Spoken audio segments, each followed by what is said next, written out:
Once again, a very good morning, ladies and gentlemen. It's good to see all of you right here for day 3 of the Singapore International Energy Week, or SIEW 2025, hosted by the Energy Market Authority in partnership with Aramco. I hope you've had a wonderful morning thus far meeting each other. My name is Ravi Nadesan, again, the host for today's program. This morning, we will begin with the SIEW Energy Insights. The theme for this session is Envision Energy Tomorrow. This program will feature global thought leaders, industry pioneers, and renowned organizations unveiling the latest projects, innovations, and reports shaping the energy transition. We will explore how technology, financing, and cross-border collaboration can drive resilient, low-carbon energy systems, bridging innovation with implementation to meet tomorrow's energy needs. It's going to be a very exciting day indeed, ladies and gentlemen. And to start the day's program, we invite on stage the Chief Executive of Energy Market Authority to deliver his welcome remarks. Ladies and gentlemen, let's welcome once again Mr. Phua Kok Keong.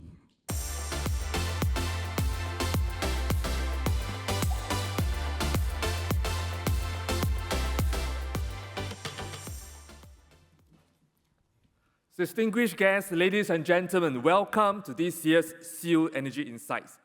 Thanks to our partners, this is a platform that continues to grow in depth and relevance. Your knowledge and insights play a significant role in influencing the development of future energy systems. This year's program reflects the complexity of the energy transition. We need to improve grid resilience, enhance supply chain resilience, and strengthen regional and global collaboration. We also need to look into scaling up of new digital and technological solutions, integration of renewable energy sources, and also the vital role of financing in accelerating the energy transition. These complexities are multifaceted, just like the challenges that we face. The SIEW Energy Insights is designed to spark ideas across the full spectrum of transformation to help navigate these challenges. At EMA, we are embracing these challenges in our own way, and we call it powering the impossible. We are branching out boldly to connect with the global industry on new technologies, on regulatory innovation, and on partnerships. And this year, EMA has traveled across regions and continents to engage with industry partners. Between meetings and site visits, we also co-hosted with our partners several SIEW Connects events in China, Japan, Sweden, United Kingdom, and the United States. These exchanges have cemented our partnership to deepen collaboration, learning, and also shared ambitions. And we know we cannot do it alone. The energy transition is a global endeavor, and we are proud to walk this path with you, our industry partners, thought leaders, and innovators. We have a compelling lineup for today's SIEW Energy Insights. Discussions will cover energy demand forecasting, the energy food security nexus, accelerating renewable development, and scaling carbon-free energy for the digital economy. We will also hear findings from the Singapore-US feasibility study on regional energy connectivity. Beyond that, we will explore key areas shaping the region's energy future, including the ASEAN Power Grid, the Lao PDR Thailand, Malaysia, Singapore Power Integration Project, and also transition finance. These sessions promise rich perspectives and meaningful dialogue to drive our energy transition forward. Let me also take this opportunity to thank our industry partners, Aramco, Concord New Energy, Google, and Asia Transition Finance Study Group for their strong support and for bringing such diverse perspectives to SIEW. Last but not least, it is my call to action. Let us not just talk about the future. Let's work together to build it. Let's challenge assumptions, collaborate, share boldly, and act decisively. Whether you are a policymaker, a technologist, a financial, academia, your voice matters, your ideas matters, and together we can power what seem impossible and break new grounds. Thank you, and I look forward to the conversations ahead. Thank you very much. Thank you kindly, Mr. Pua. Thank you. A great call to action for collaboration indeed, ladies and gentlemen. Up next will be our special remarks, and this, you may like to know, ladies and gentlemen, will be delivered in Chinese, in the Chinese language. So just so you know, there will be AI captioning available, and for you to be able to log on to the AI captioning on your devices, we have a QR code that's on screen right now. You may like to know that this will be translated either in English as well as Bahasa Indonesia. We're going to leave the QR code on screen just a tad bit longer so that you can log on to this presentation. This presentation, ladies and gentlemen, is delivered by the Executive Vice President, State Grid Corporation of China. And ladies and gentlemen, with this special remarks, please welcome on stage Mr. Pan Chin-tong.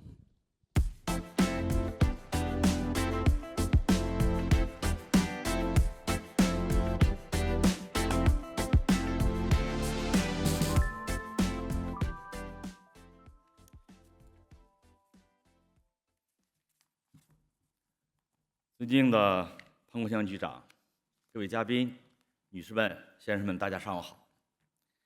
非常高兴啊，今天与国内国外的电力同行相聚在美丽的新加坡，能够参加这次新加坡的能源动年论坛。而且我们今天这个论坛啊，汇聚了世界各方的电力同行，我们能够借这个平台。 也借这个机会深化我们的交流合作，分享我们一些典型的经验，探索务实可持续的发展路径。我想啊，这会极大地促进全球能源行业的知识经验的交流，最新科技的一些发展前景和领导力的发展。所以，首先啊，我代表中国国家电网公司，对主办方新加坡 能源市场管理的邀请，表示衷心的感谢。同时，我也想借此机会啊，介绍一下中国国家电网公司在推进能源转型发展过程中的一些做法。大家知道，今年呢是巴黎协定达成10周年，也是中国提出碳达峰和碳中和目标5周年。在刚刚过去的9月份，中国国家主席习近平先生 在联合国气候变化这个峰会上，首次提出了覆盖全经济范围，包括所有温室气体的绝对量的这种减排的目标，彰显了中国积极应对气候变化、履行国际责任、促进国际经济合作、推动绿色低碳发展这个坚定的决心。 中国国家电网公司啊，是公用事业的企业，以投资和建设运营电网为核心业务。我们在中国国内啊，为超过11亿人口的人供电，供电的范围呢，达到了国土面积的88%。此外呢，中国国家电网公司也开展了大量的国际业务，我们在10个国家和地区投资 并参与运营了13个能源网的项目。截止到去年年底，公司的营业收入5416亿美元，资产总额8055亿美元。其中呢，我们的境外资产啊，规模已经超过了500亿美元，位列财富世界500强的第3位。 中国国家电网公司大力推进能源转型，支持能源结构的调整，加快构建新型电力系统。截止到去年年底，中国的风光新能源装机已经达到了14.1亿千瓦，提前6年实现了2030年我们当时提出的风光新能源装机12亿千瓦的承诺目标。那么近年来啊，我们在我们的实践中，我们深刻地也认识到，加强电网建设，提升电网韧性，是能源转型的基础。在过去几年里面，我们持续加大电网建设投入。去年，也就2024年，公司完成了投资850亿美元，预计今年将超过620亿美元。我们目前呢，已经累计建成了42项特高压的交直流工程，就是我们的交流工程是1000千伏，我们的直流工程是1100千伏和800千伏。我们整个在中国的国家电网范围内，我们跨省、跨区的输电能力达到了370吉瓦，系统性的提升了电网的安全运行水平。截至目前为止，中国国家电网公司还保持着全球特大型电网的最长的安全运行记录，这是第一个安全技术。第二个，我们的一点体会和认识。增强电力系统原网和属的互动能力，是能源转型的一个保障。我们积极倡导和建设了新型负荷管理系统。那么，截止到今年的9月底，公司系统内接入了监测高压用户超过430万户，最大的监测负荷规模近8.5亿千瓦。我们积极推动源随合动这种传统的模式向原网和属协同互动来转变。公司系统呢，目前已经建成了全球规模最大的智慧车联网平台。在这个平台上嘛，我们也为超过3360万辆电动汽车，也就是新能源汽车的绿色出行提供一些便捷的服务。累计接入可启停的充电桩超过了100万个，实现了车到桩到网的高效协同。第三点体会，我愿大家分享的就是加快电力的人工智能应用是能源转型的关键。大家知道，人工智能是我们引领未来发展的一个战略性和基础性的技术。那么目前呢，也正在以前所未有的速度重塑人类文明。所以，以大模型为代表的新一代人工智能与电力系统的深度融合对于破解新能源发电，包括它的这个精准预测，还有复杂电力系统的运行，还有海量资源互动等等这些行业的共性难题，破解这些难题，实现我们能源电力灵敏感知、友好互动和智能调节，具有非常十分重要的现实意义。我们目前中国国家电网公司已经建成了电力行业首个1000亿级的多模态的一个大模型，推动人工智能在气象高精度预测中应用，助力我们新能源功率预测的误差从15%目前已经降到6%。同时，我们规模化的还推广了输电无人机智能巡检和智能变电站的一些巡视等等这一系列的高级应用。所以，人工智能是我们现在正在极力推进的。第四呢，就是我们认识到加速这个电力市场的建设是能源转型的推动力。在这个过程中，我们不断建设适应能源结构转型的电力市场机制，发挥市场在资源优化配置中的重要作用。我们目前已经形成了一套电力市场体系，这包括电能量、辅助服务、绿电绿证和容量补偿等等这一系列的功能。那么，通过我们的努力，在过去的10年间，市场的主体规模已经增长了22倍，参与市场运营的主体超过了65万家，年市场化交易电量增长了6.3倍，超过了5万1千瓦时，市场的超过了5万1千瓦时，占比由原来的14%已经提高到75%。以上呢是我跟大家分享的一些中国国家电网公司在能源转型和加速新一代电力系统建设中我们的一些经验体会和做法。女士们、先生们，能源转型不仅是技术替代，更是一场系统性的变革。广泛的国际合作是必由之路。中国国家电网公司愿与各方分享技术和管理经验，也愿意借鉴和行业内外国际同行的先进经验和实践，让我们大家一起共同努力，为推动共建清洁低碳可持续的世界贡献智慧和力量。好，谢谢大家。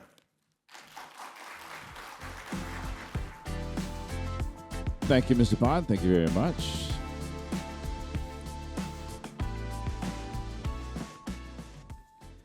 Up next, ladies and gentlemen, for another special address, we'd like to invite His Excellency Tun Lin, Advisor to the Ministry of Mines and Energy, Kingdom of Cambodia. Your Excellency, please.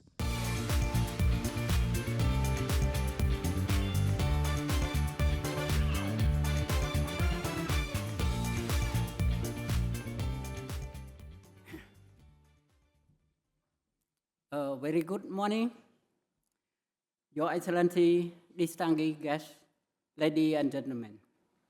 On behalf of His Excellency Kairatana, Minister of Mines and Energy of Cambodia, I'm honored to join you at all 18th Singapore International Energy Week. I would like to thank the Energy Market Authority and their team for the kind invitation and extend warm congratulations as Singapore celebrates its 60th year of independence.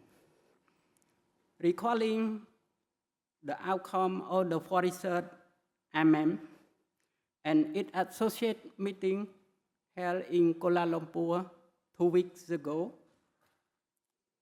the Minister adopted several key strategy documents, most notably the Enhanced Memorandum of Understanding in Asian Power Grid, the Asian Framework Agreement on Petroleum Security, and the Asian Plan of Action for Energy Cooperation, APEC 2026-2030.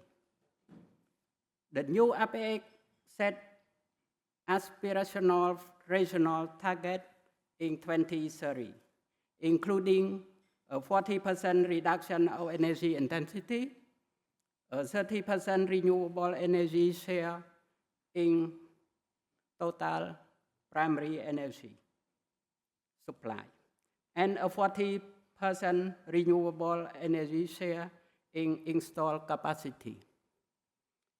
Cambodia strongly supports the collective commitment and stands ready to work closely with all Asian partners to translate this goal into concrete action.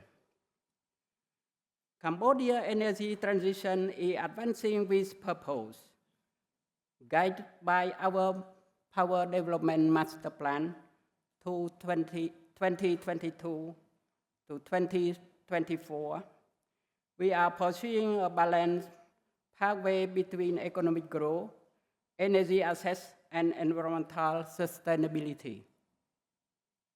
We have set a target of achieving 70% renewable generation capacity by year 2030, and more than 6 gigawatts of new projects in hydropower, solar, and storage have been approved. Our first grid farming battery system is now operational, and a 1 gigawatt pumping storage hydropower project is being prepared for further enhanced system reliability.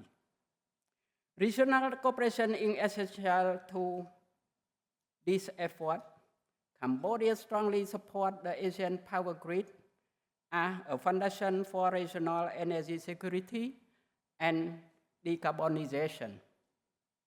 The Laos-Cambodia-Singapore Power Trade Initiative shows how interconnection can translate regional ambition into concrete results. We will continue working with Asian partners to harmonize standards, improve regulatory framework, and attract private investment toward a more integrated regional power market. Cambodia is advancing low carbon and innovative solutions, improving energy efficiency, modernizing digital grid management, and exploring technologies such as hydrogen, battery storage, and carbon capture. We also preparing a green energy special zone, economic special zone to pilot low carbon industrial development. Your Excellency, ladies, distinguished and gentlemen, the theme of the year SIEW, Envisioning Energy Tomorrow, building system today, remind us that the choice we make today will shape our shared future. Cambodia remains committed to partnership, mobilizing finance, sharing innovation, and building human capacity so that no country is left behind in the regional transition. Thank you. Your Excellency, thank you for your sharing, sir. Thank you.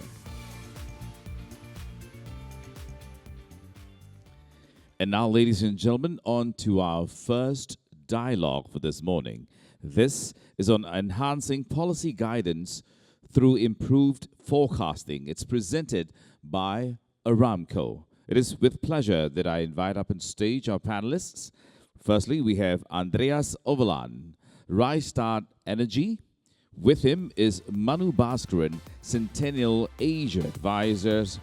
And of course, moderating this session, ladies and gentlemen, I'm proud to have with us Ms. Liu Xiaowei, World Energy Council. As they make their way to their seats, ladies and gentlemen, again, we'd like for you to enjoy this moment. There'll be several other panelists coming through as well. And thereafter, we will have our great day of sharing as well. Ms. Liu, you're all good. It's over to you. Thank you.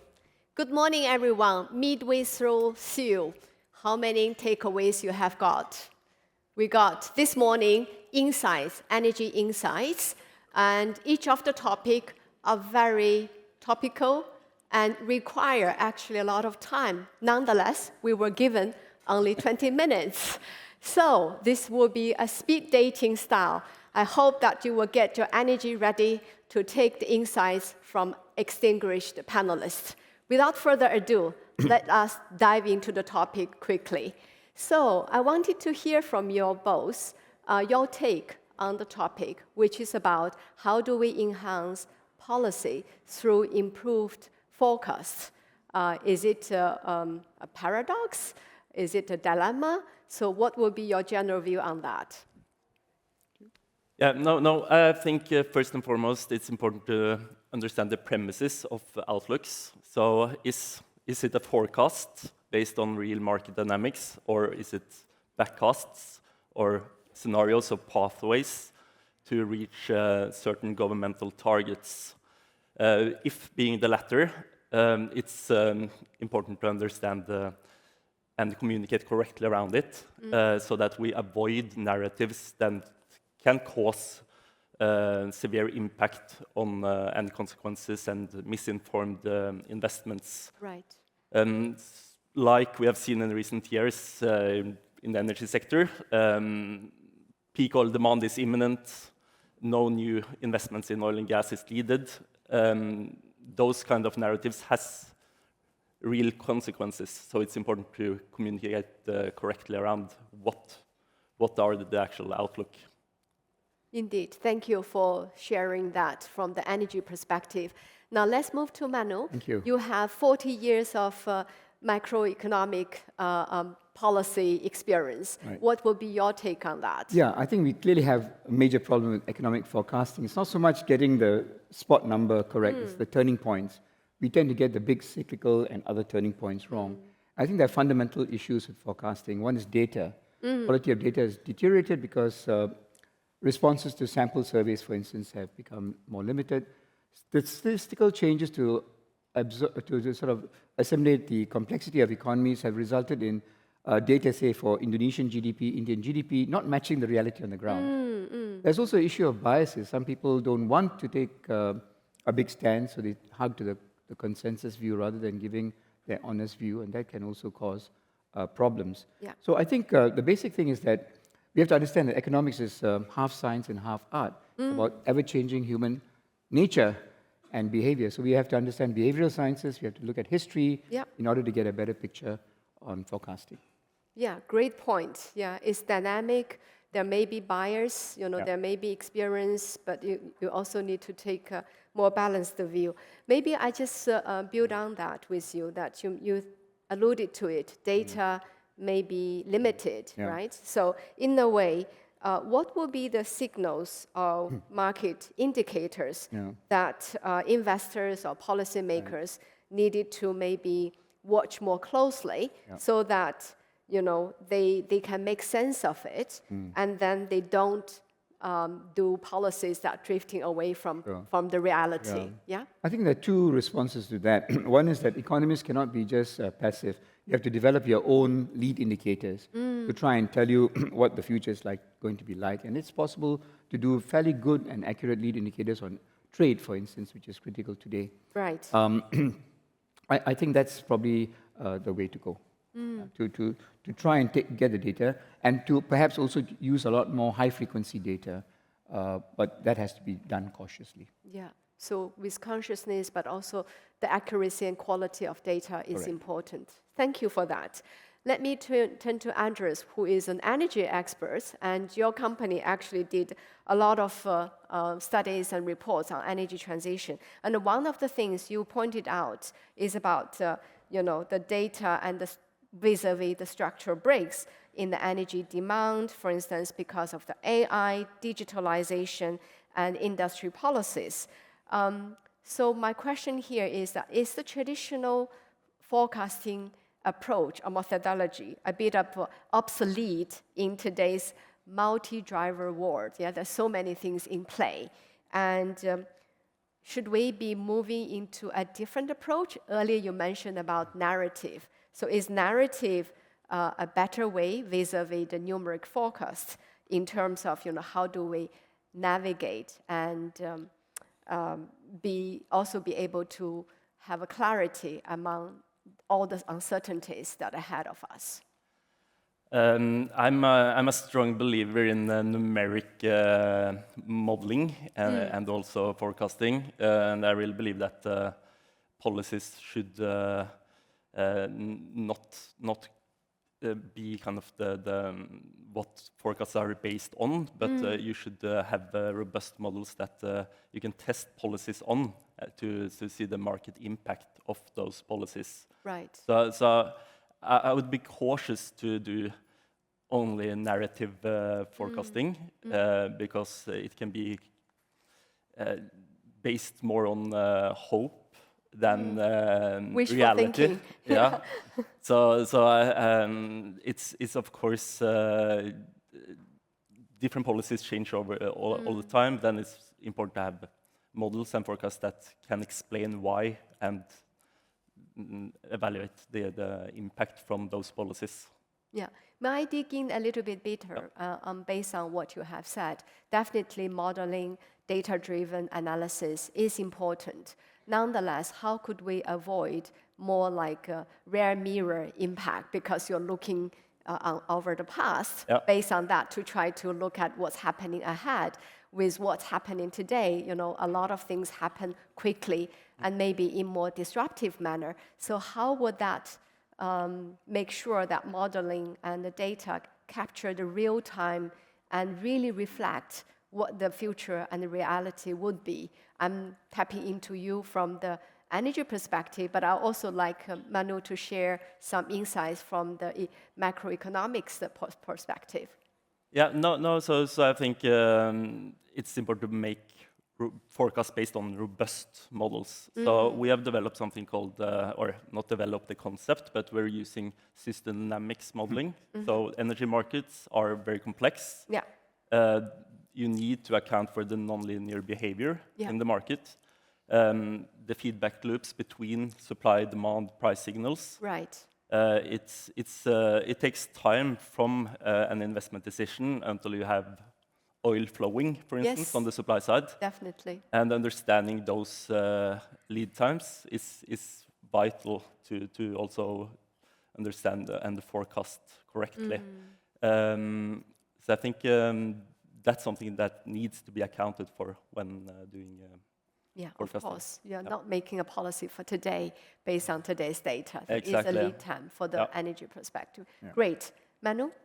Yeah, from a more macroeconomic perspective, I completely agree with Andreas. You have to use quantitative modeling Yep. because that really forces you to be rigorous and to ensure that your views are internally consistent. Yeah. Right? But I think it's also useful to supplement quantitative work with being grounded. Yeah. I mean, in management, there was a phrase called management by walking around to get a feel. I call it economics by walking around. You have to Right. go and get a feel for what's going on in some of these countries. I mean, if you're talking about large developing countries where structures are changing Yeah. rapidly, like in China, you need to go beyond because Definitely. the data on which your models are built is changing regularly. So you've got to have finger on the pulse, and what better way than walk around. And finally, I think you need to use scenarios more Okay. than just point forecasts. Yeah, wonderful. So great points around balancing academic data, analytical, but also the real feel from the ground. That's really amazing. I also wanted to come back to you where when you're opening, you also mentioned, from macroeconomic perspective, sometimes the behaviors and all that also play a role. So in this case, from a macroeconomic standpoint of view, how could forecaster better reflect the real world political economy, right? Like fiscal limits, we're talking about, sometimes the industry not moving fast enough, waiting and see, and sometimes the behavior or voter behavior. So how could we, taking those into perspective, into consideration, but not slipping into a pessimism kind of view? I'm glad you asked that because I think that's going to be very important going forward.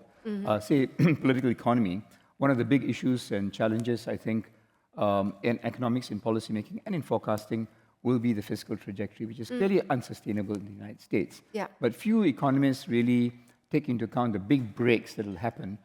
This will not be extrapolation. There will be a big break because it is very clear that the political class in America does not have the political will to tackle these problems. And they will wait for a crisis to come before they do something about it. Right. So I think it's very important for us as economists who are trying to look to the future to build a scenario. Yeah. So what's the basic assumptions? You have a baseline scenario where you have a couple of assumptions about the political way forward, and you map those assumptions onto a fiscal trajectory, Yeah. and you look at the metrics and say, is this sustainable or not? Right. Probably not. Super. Thank you. Thank you for that. So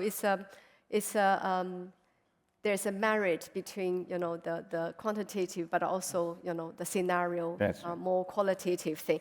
Maybe let's turn to the. Oh, you want to add on this? I can comment to that. I totally agree, and I think when you're developing scenarios, it's important to be very transparent on the assumptions behind those scenarios, so that we can rather discuss the assumptions going into the forecast than kind of argue over the output from the forecasts. Yeah. So if we can get there, then it's much easier to make good decisions on Exactly, policies but also. yeah, even on the assumptions, you have to apply that discipline that judgment to make Exactly. sure your assumption is sound and solid. Yeah. And on that, may I also turn on you around the energy perspective.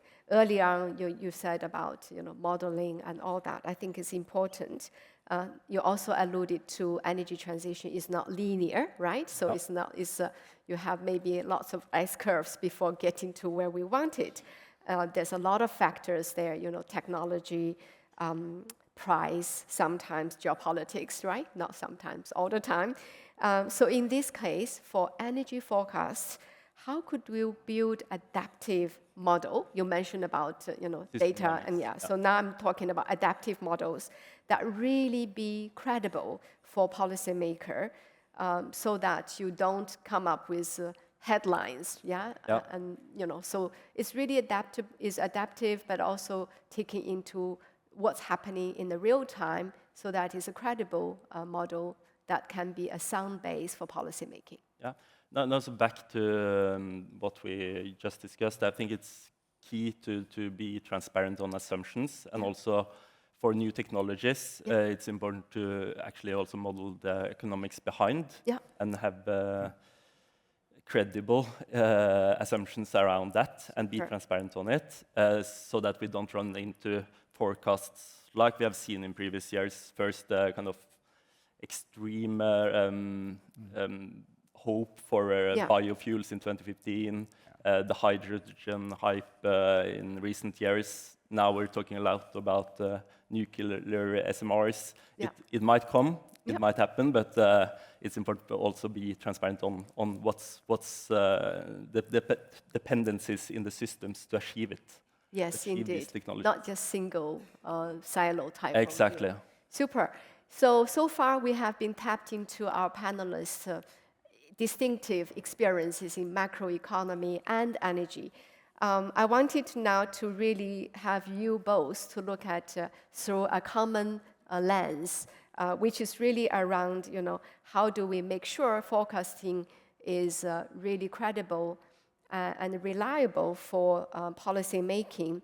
And in your view, in this case, you all both have talked about, different perspectives. How do we balance that between respecting the data that you both looked about the data, the quality of the data, the transparency side of things, as well as policymakers needed to exercising that type of judgment call. Yeah, it's not just a data-based, analytical-based outcome, but you also have to apply your professional judgment or experiential judgment. So, particularly when the data or forecasting may be giving you conflicting signal. So how do they strike that balance?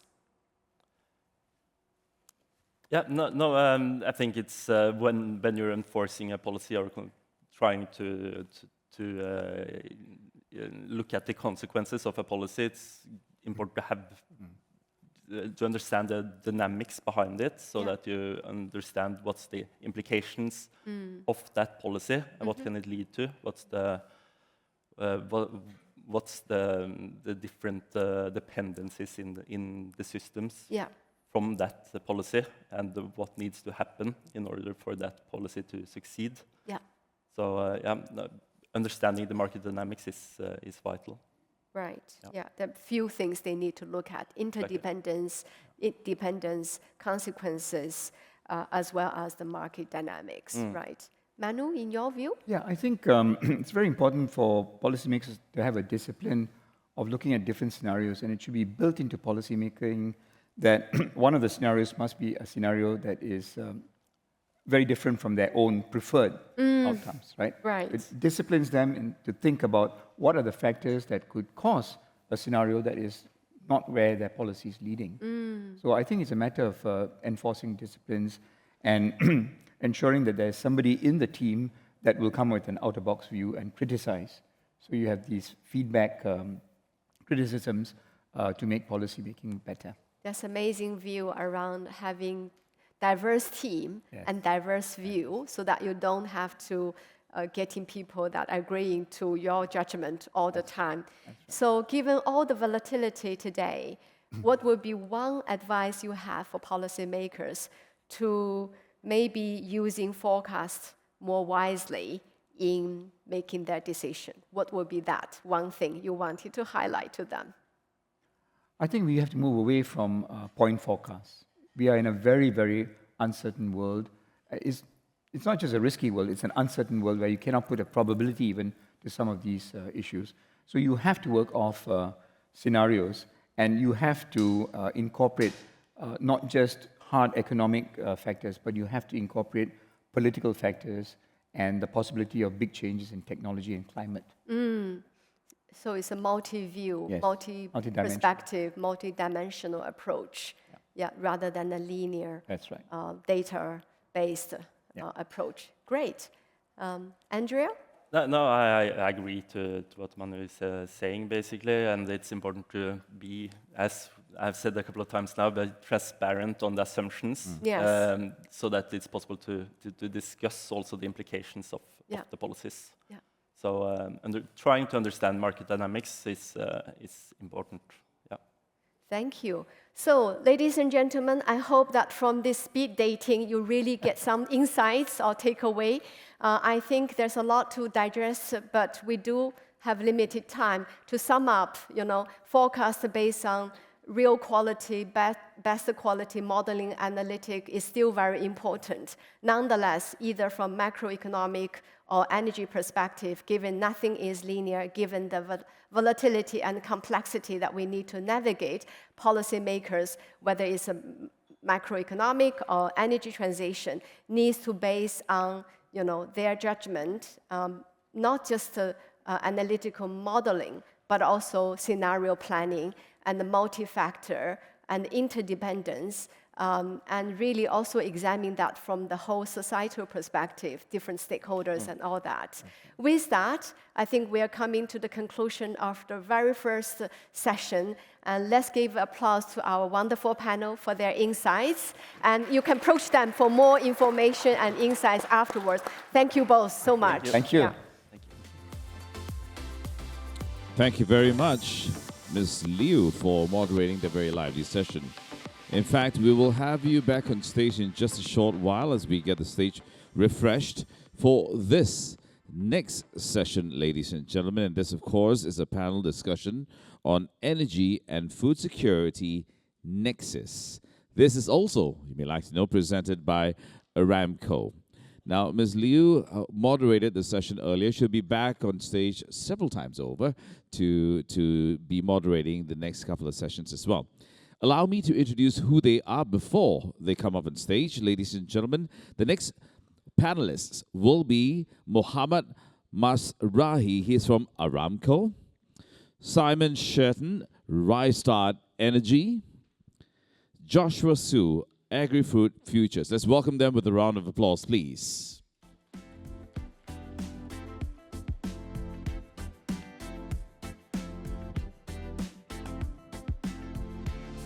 And look at SIEW already doing her gracious welcoming of her panelists there as well. Gentlemen, I invite you to take your seats. And again, SIEW, over to you for this session number 2. Thank you. Number 2, speed dating. Another big topic about energy and food. Actually, if you were asking me, I will also add water into the nexus because they are all interconnected. Nonetheless, let's stick to what we were given. We have, panelists representing different industry, different experience, of course, different perspective and insights. Very quickly, energy always been seen as an input for food production, but in reality, food system can also shape energy demand, right? Because it's all linked.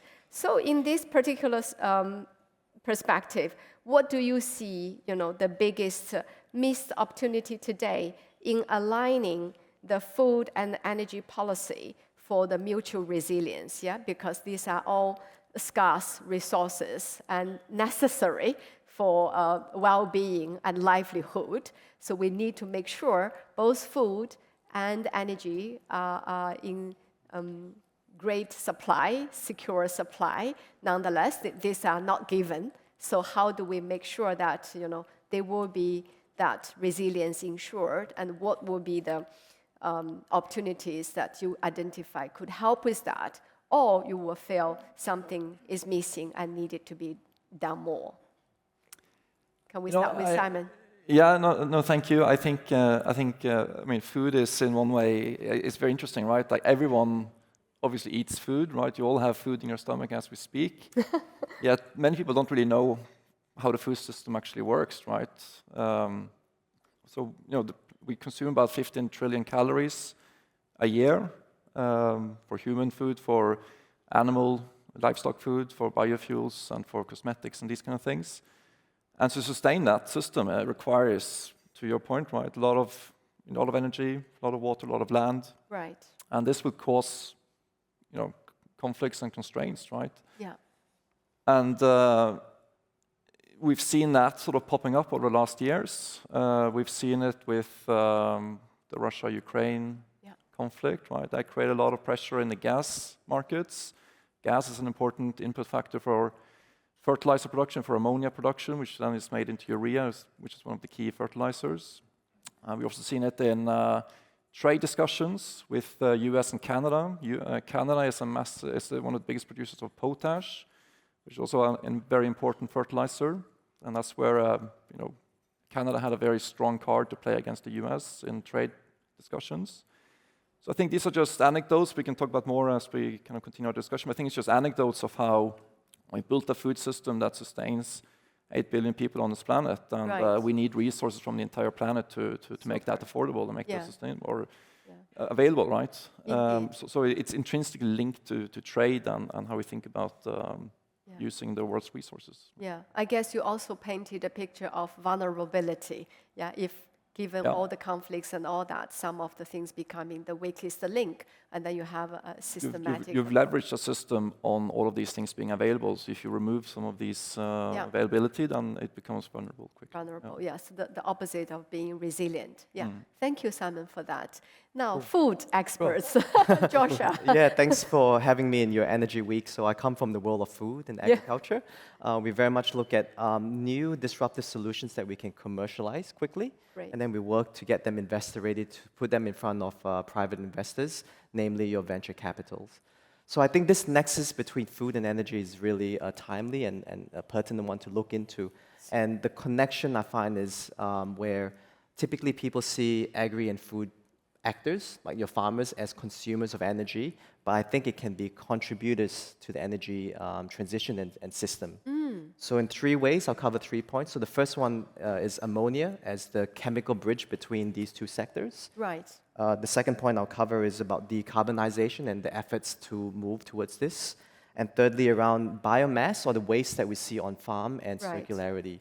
So I'll now break it down into detail. So ammonia, as I said, is the bridge between these 2 sectors.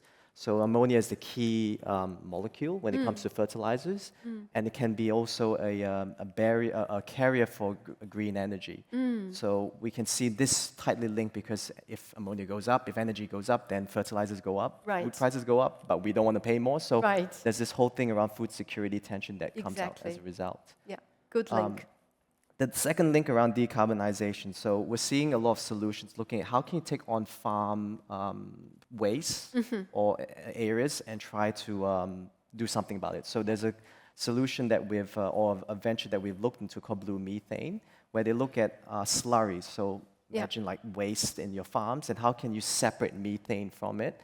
And then what you can do with that methane, either for carbon credits or credits, not carbon credits, but credits or powering energy. Yes. They're not there yet, but you can see where that could lead. Biomass, Which leads to the third point around biomass. So there's a lot of biomass there, and we're seeing a lot of innovation that's taking waste on farm, even food waste, using anaerobic digesters to then create biogas to fuel energy. Yeah. Super. Thank you for that super link between food and energy. Ladies and gentlemen, pay attention to that. So now we move to Mohammed. You are a big energy company. So where is your view around the food and energy link? What's from the energy perspective? So basically, I second both Simon and Joshua. The intersection between energy and food is not only critical, but a lot of people actually don't realize it. So allow me to put it into context. When we talk about energy, the first thing that comes to our mind is electricity or transportation. This is what people talk about. But in reality, energy drives not only the food, and I would argue food security is actually energy security and vice versa, but also the materials, the clothes that we're wearing, the utility that we're having when it comes to a lot of the goods that we use during our lives.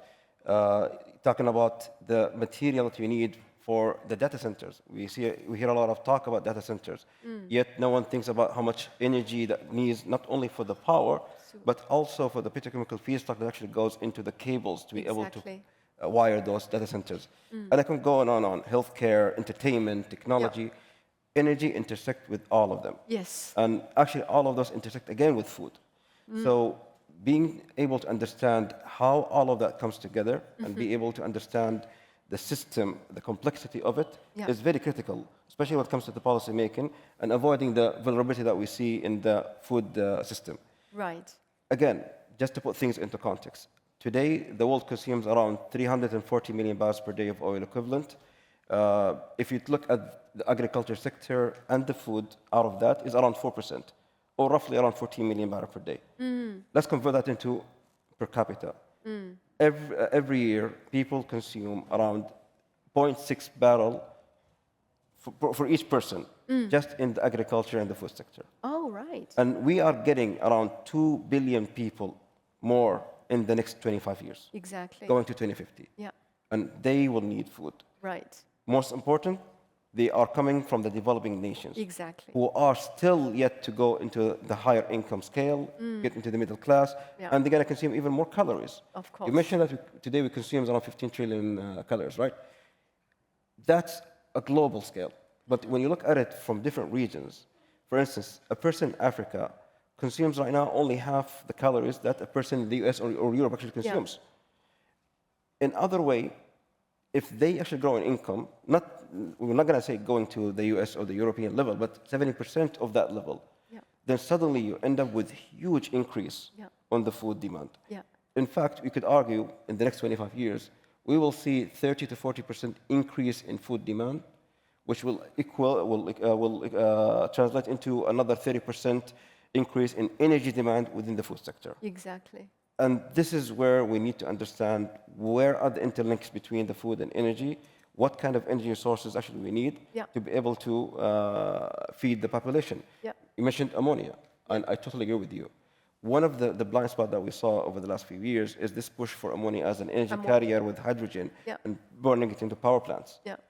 The problem is not only because of the crisis that we saw over the last few years, but also of this sudden peak interest on ammonia, price of urea skyrocketed. Yes, that and has stayed very high. Right.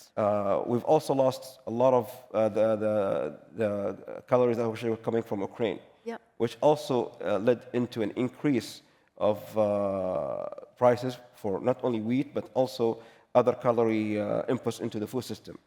In fact, because of that crisis, I think one of the reports that I saw from UN mentioned right now, as of today, we have around 800 million children globally undernourished. And anything that actually pushes the system into a crisis mode will increase the number of undernourished kids in the system. So we need to ensure that we have a secure and stable energy system to be able to have a secure and stable food system. And that a healthy human being on the planet. Amazing. So my panelists actually build on each other's point of view, and to this point, energy in the center, and you probably visualize a spider diaphragm that interconnected with everything, from health, food, to well-being of the whole society. And I think Simon have something to build on as well. Go ahead. Sorry, just to to also another perspective on what you asked about, food shaping energy, right? Right. He mentioned that obviously as the more wealthy you get, typically you consume more calories. Yeah. And we have more people, so that sort of adds together to increase the overall energy consumption. But food is also an enabler, right? 300 years ago, 98% worked in primary energy, in the primary sector of the economy, right? And that's in the developed countries that have changed dramatically to be 2% now. But we still have hundreds of millions of people on this planet that is, day by day, the main thing they spend time on is to collect wood and make food, right? To get food on the table. And that's ultimately unproductive if you think about what they could have spent their time on instead, right? and they should read, learn, math, Exactly. all the things that everybody here is doing. Yeah. So that also multiplies effectively your energy consumption, right? Because then that takes all these people up into middle class, and then you start to consume energy that way as well, right? So it ties also back to the previous discussion on energy forecasting. Yeah, the policy side of how all of this stuff kind of comes together. And that's my next question to all of you, is really from the policy perspective. So, you mentioned about all this linkage and interconnectedness. Nonetheless, particularly for developing countries, they're facing both maybe energy poverty and food insecurity, and they have to balance this short-term affordability and the long-term sustainability. So, in your view, what would be like one policy trade-off, or maybe, what the government should do better to confront this, honestly, this trilemma or dilemma on food and energy perspective? What would be the policy aspects, the role the government can play? Yeah, no, I mean that's a tremendously complex question because it ties into these kind of tensions that we've been talking about around energy and land and water and all these things, right? And there's also this, there's this sort of expression, right? Every population is 3 square miles away from rioting, right? So from a government perspective, it's extremely important, right? It's almost the most important thing you can do is just make sure there's food on the table for the population. And that applies across the board, right? From a developed country to a developing country. I think a lot of part of the election in the US last year was because of food inflation, right? And the price of eggs had doubled. That's why we don't want to vote for the incumbents. We want to vote for someone else, right? So it's not I'm not saying that it's a global phenomenon. And I think it goes a bit to Masri's point. You have to make sure that the input factors are affordable at the end of the day. And gas in particular has seen a lot of disruptions over the last years that have taxed that system tremendously, right? Yeah. Joshua, anything from your perspective Well, on the I policy? can't advise on policies and what governments do, but I can draw parallels to the investment world that we've seen. So I guess the key thing it really is attention, as you said. So it's like cheap today could be expensive tomorrow. And when we see how investors invest into agri and food innovation, that was the transition we had to sort of bring our investors along the journey. At the start, it was all around what's the yield, what's the productivity, what's the financial returns. Right. But then we realized the world that we're living in, we're pushing the boundaries of our planetary boundaries to quite an extreme.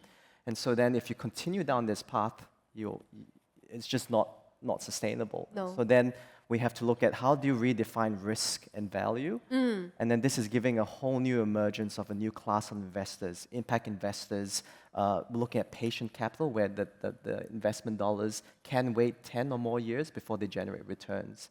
So I'm drawing parallels to this because maybe it's not so much a policy that needs to be introduced that addresses this, but it's probably a whole shift in how they define certain parameters to then inform and design policy. Yeah, more looking at a systematic approach. Yeah. Super. And from the energy company Well, perspective? I think I will go back to what we just discussed earlier in your earlier panel with Andreas and Manu. They raised some really interesting point. Right. And when it's basically, when you look at policy making, it cannot be one-dimensional. So we can't really have one input into whatever we're going to be measuring and getting that impact without understanding how it links to the other part of the economy or the system. Yes. And Knock-on figure out, effects, yeah. Exactly. So one example I think this region is familiar with is what happened with Sri Lanka a few years ago, when they've decided to ban chemical fertilizers, or let's say oil and gas derived fertilizers, which in reality, if you look at the globally, it is around 2/3 of the total fertilizers used is actually from oil and gas. Right. So they banned it, and suddenly you had a drop of around 40 to 50%. I think I saw a statistic that saw rice harvest was down by 35% in yield. And suddenly you end up with destabilized a nation. You have famine, people are starving, a lot of anger that actually piled up, ended with the collapse of the system.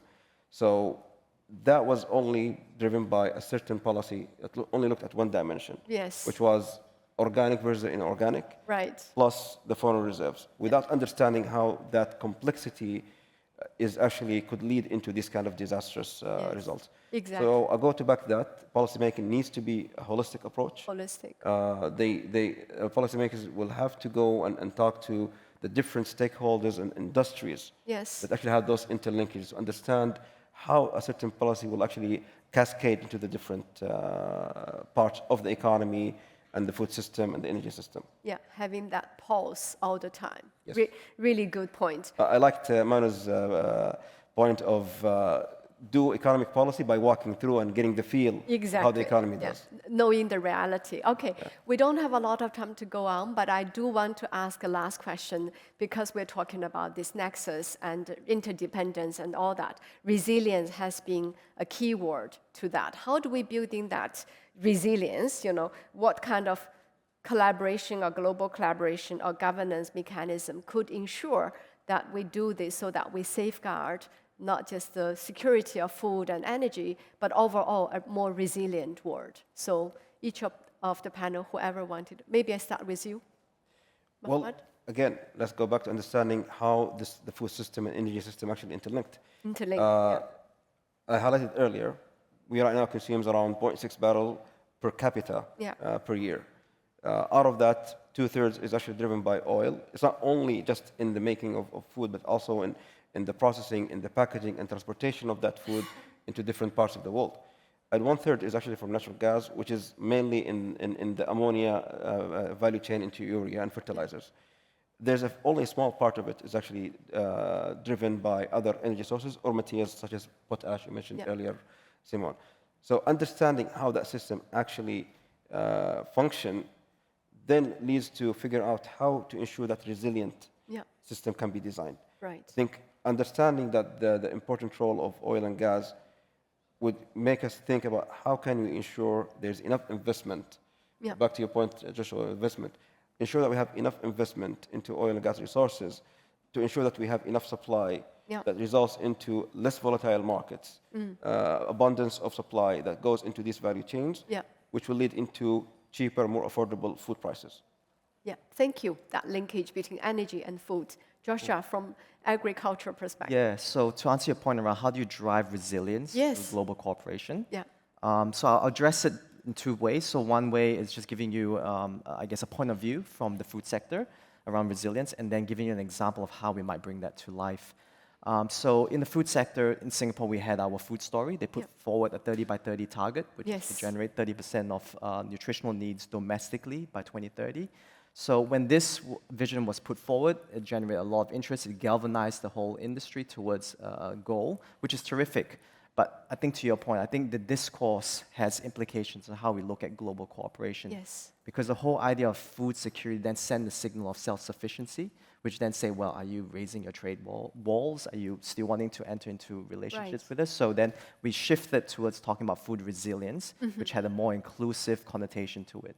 So I think discourse and how we interact with stakeholders around this has strong implications on global cooperation. Of course. The idea that I want to put forward is around how do you then bring this to life. So there are some issues in the food sector that are not just one country specific, it's a region. And so biologicals, for example, which are bio-based inputs to replace chemical-based fertilizers, are relevant across multitudes of countries. And so there's a whole thing looking around how do you then look at coordinating or harmonizing regulations, data, and adoption. And so we're actually introducing a new initiative to look at multi-year, multi-country crop trials. And so this will become a tangible thing that brings together private and public entities that can then reinforce global cooperation for resilience. Exactly. Thank you so much. Andrew? Simon, the last one. Yeah, But not I least. see. Please wrap up. Yes, we need to wrap I'll try up. to be quick. I know. I think the trade argument or discussion is super important, right? And I think a lot of the narrative has been we need security, we need to duplicate supply chains and these kind of things. But with that come inefficiencies, and efficiencies is the same as inflationary factors in your input prices, right? So there's a trade-off there between using the best resources on the planet versus having your resilience, right? It doesn't come for free. And I think policymakers, to go into that a bit, also have to be aware of the trade-offs on Trade-offs, yeah. You know, how much more do you want to pay for your food to have it yourself in a way, right? Super. Thank you. We need really to wrap up this wonderful discussion. We're just scratching the surface, but nonetheless, hopefully, like yourself, probably walk away thinking that food and energy, the interdependence, but also energy at the center of everything, and overlay that by the factors like trade, policy, investment, supply chain, and the markets, and all the things that you can interlink and make a conclusion for yourself how this nexus actually work and how can we make them more resilient. With that, thank you very much for our wonderful panelists and thank you for your attention. Thank you. Thank you, SIEW, for that great summary to this session. Thank you very much. Right, ladies and gentlemen, we will just get the stage prepared for this next presentation. All right, we're just going to refresh the stage for a little bit at this point in time. For those of you joining us for the first time down the back, we've still got some more seats if you'd like to join us. Yep, lots of seats on that side as well. Just come through. If you're joining us for the first time, welcome to day 3 of the SIEW Summit. Now, ladies and gentlemen, this next sharing is presented by Concord New Energy Group. On stage to do this presentation, please welcome Dr. Owen Chen.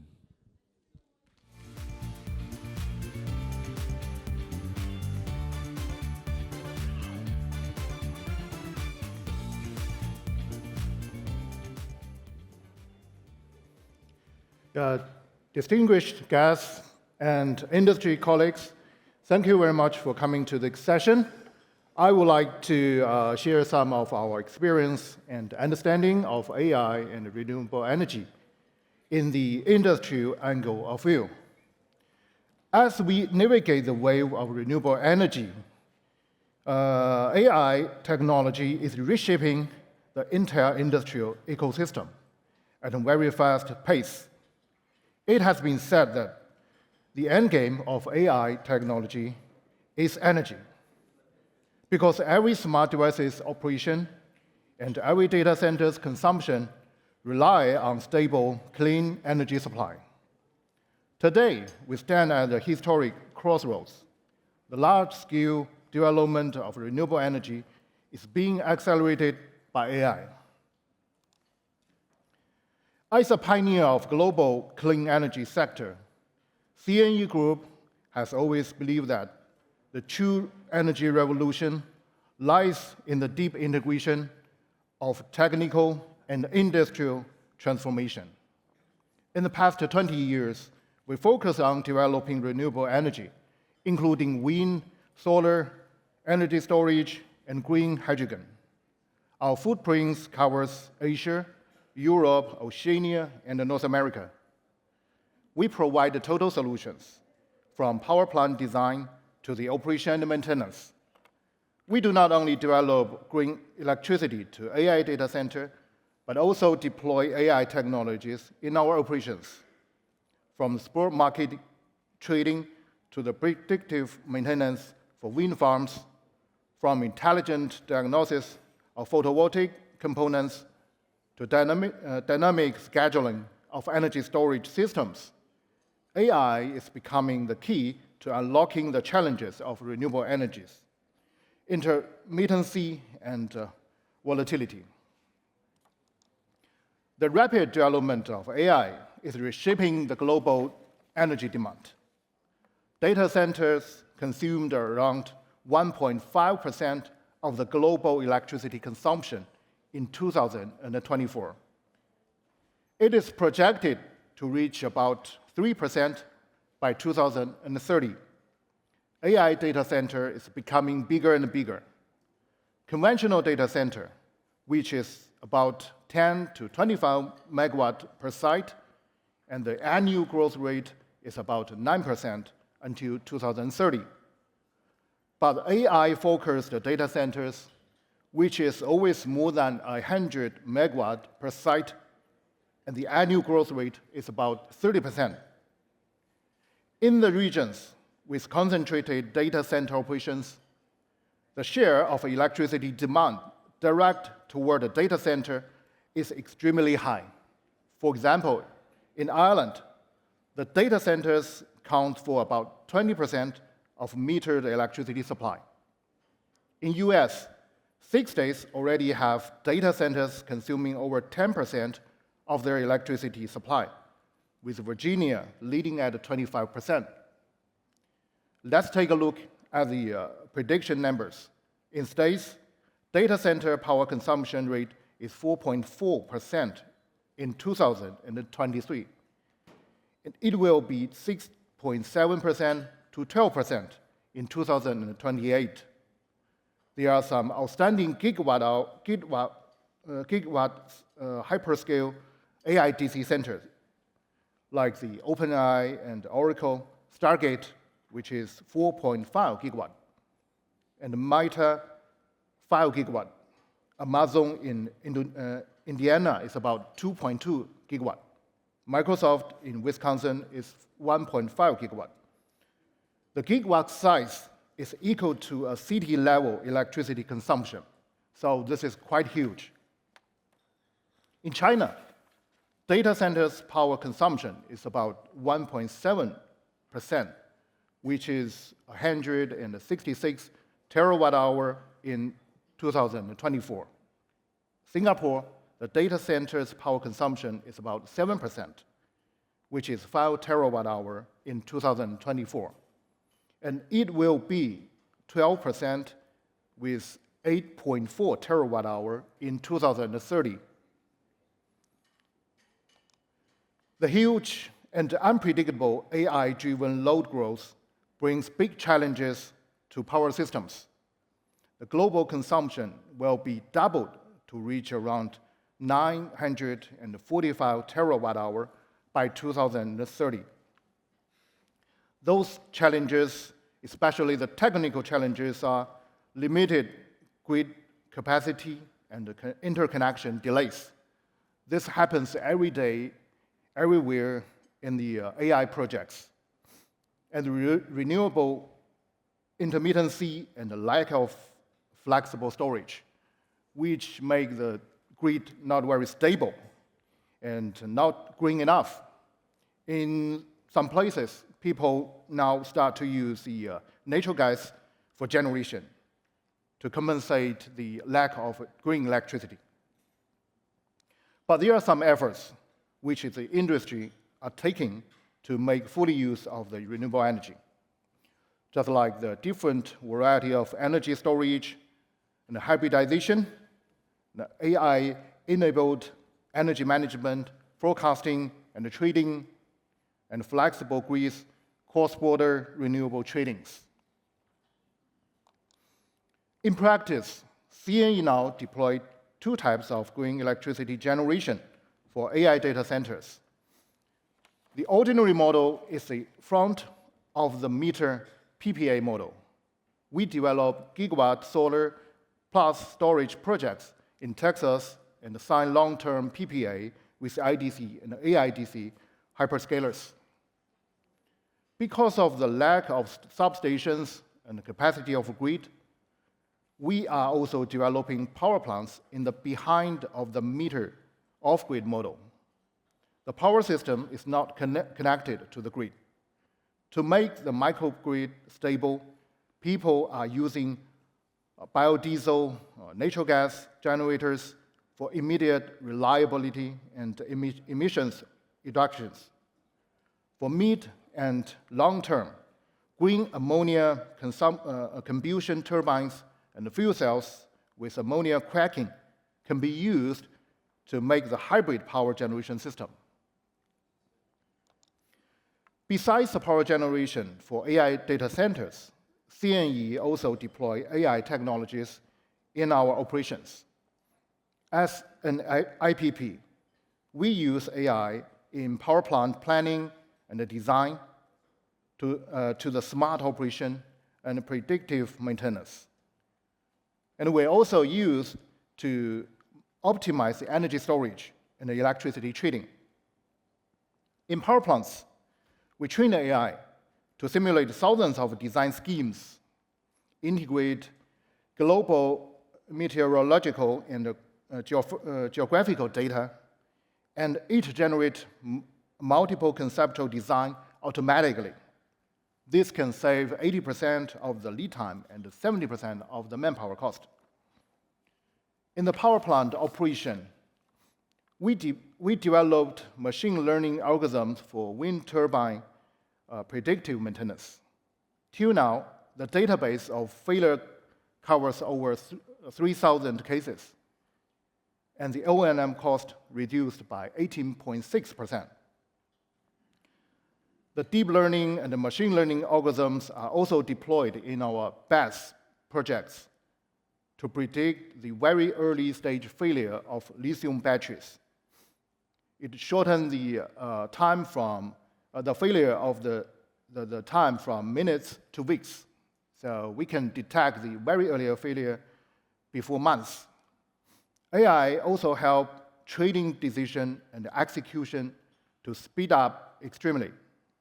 The spot price forecast error can be less than 4%. Dear friends, AI and clean energy are the two sides of the same coin. AI makes energy systems smarter, while clean energy powers AI's future. Together, we can solve the biggest challenges: climate change and energy inequality. This partnership needs bold action and not just words. Let's collaborate to build a sustainable AI future. Thank you. Thank you very much, Owen. Yep. We invite you to take a seat right there, and that has piqued our mind about AI. And of course, take a seat, please, and Ms. Liu, take a seat as well. It's piqued our mind on AI and how it can help us in the energy market. And of course, to deep dive, who better than to have SIEW back up on stage to help us with this conversation in the Q&A. Here we go. Thank you so much. Thank you, Mr. Chen, first of all, for providing us this deep dive into your industry, renewable energy, how you enable the development of AI and power them in a green way. At the same time, how could AI be an enabler for energy transition? There's loads of questions, because you are in the perfect position and in the intersection of technology and energy. So, a few questions to start with. I wanted to really asking about AI growth and the renewable integration, which you already talked about. So in a way, how do you see the industry can strike a balance between meeting AI's rapidly growing electricity demand, because you mentioned lots of data points in various markets, AI already a big energy consumer, and how do then ensure the grid stability, particularly in this part of the world where we're still very coal or gas reliant? The reality is that the AI data center is growing so fast, and the power generation cannot follow up in this moment. The good news is that the industry is trying our best to catch up, especially the whole power system contains the generation, distribution, and the load. So for generation, they need more and more power generators. So renewable energy is becoming more and more important because it's clean and it's very economic, right? But it's unstable. So we need more and more other types of power generation, just like the natural gas, and people also talk about nuclear, right? So this could be a very complex, content for this kind of power generation. The second is distribution, the network. The grid is also facing a lot of problems, like the lack of substations. The major problem for the AI data center location is for the substation. There's no substations in many places. So people have to find ways like the off-grid. They develop the microgrid, disconnected with the grid, right? So many grid companies, they announce their projects for future development. Indeed. So generation plus distribution can solve some of the problems. Yeah. And, but we still need to balance the resource with the load, the generation with the load. Yeah. For example, the cross-border electricity, transmission, things like that. We have to balance the load with the generation. Exactly. Yeah. So it's a system approach from supply to transmission and also to cross-border connectivity, which talked a lot about at SIEW is the Asia power grid, for example. Yeah, and another thing I want to mention is that the load. Yeah. Yeah, we talk about the generation, the distribution, the load. The AI data center, they are also thinking about how to decrease the consumption of the electricity, Improve which means efficiency. yes, Yeah, exactly. in themselves. So that is also a big challenge, technical challenges to the AI data centers. Right. Yeah. Yeah. Super. Thank you. I think you alluded to that point about infrastructure because grid is part of infrastructure, substation is part of the infrastructure. So I wanted to ask a bit about, the innovation and infrastructure readiness in achieving sustainable AI growth that you already mentioned, smart, adaptive infrastructure. So which, in your view, in the infrastructure innovation, is it storage, is it digital grid management, or energy conservation? You talked about data center needed to be more efficient. Yep. So do you think is the more critical factor making sure data center could be renewable or green a data center within the decade? Well, this is a very good question because everybody wants our planet to be clean, to not so be hot. Extreme weathers not happen so often, so we have that kind of dream. Yeah. But the reality is that we need some time, because of the... We don't have a lot of time. Oh, yeah, sure. But that's why industry, especially you mentioned storage, energy storage, and also the distribution. Yeah. The industry are trying their best to improve the efficiency of the transmission, generation, and also the consumption. They are improve that one, and also make the network very flexible, not very unflexible. Right. So this is what people are doing. So I think the most important thing is to make the grid flexible and strong and efficiency high. Right. So these are three most important things. Yeah. But if you were given the industry expert view to see the bet on which one you feel is critical in making data center green, is it the grid, is it the storage, or is it the energy efficiency? Which one will be more critical? Well, I think the grid will be the first choice because even you have this kind of generation big enough, you don't have the very stable grid, you cannot distribute your energy to the AI data centers. Right. Yeah. That's the first thing. Yeah. Super, thank you. Last but not least, another question I wanted to ask is really around collaboration and the policy. We all know that energy transition cannot be done and achieved alone. You need a lot of collaboration. So in this sense, the close collaboration between technology provider, utilities, government. So what will be the most effective way of public-private collaboration? What will be that in your experience or your wish list? Well, there are two things. One is everything. I think every party in the whole industry should follow in a very solid scheme, which will be defined by a certain party, right?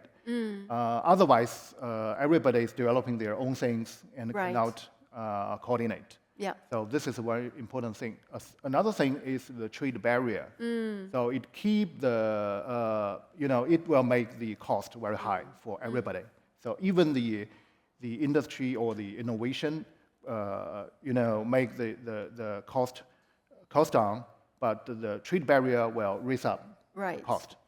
So I think these two things are very important. Yeah. One is an opportunity for more ecosystem policy coordination. The other challenge you see is the increasing trade tariffs and as a barrier to further development Sure. and energy transition. Yep. With that, we have to conclude, and thank you, Mr. Chen, for the insights. Yeah, thank you so much. Thank you for your attention.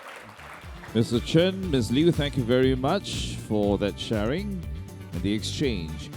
We'll now move on, ladies and gentlemen, for another presentation. And this, of course, is done by Mr. Srinath Iyer on accelerating Asia's 24/7 carbon-free energy transition, presented by Google. Ladies and gentlemen, please welcome on stage Mr. Iyer.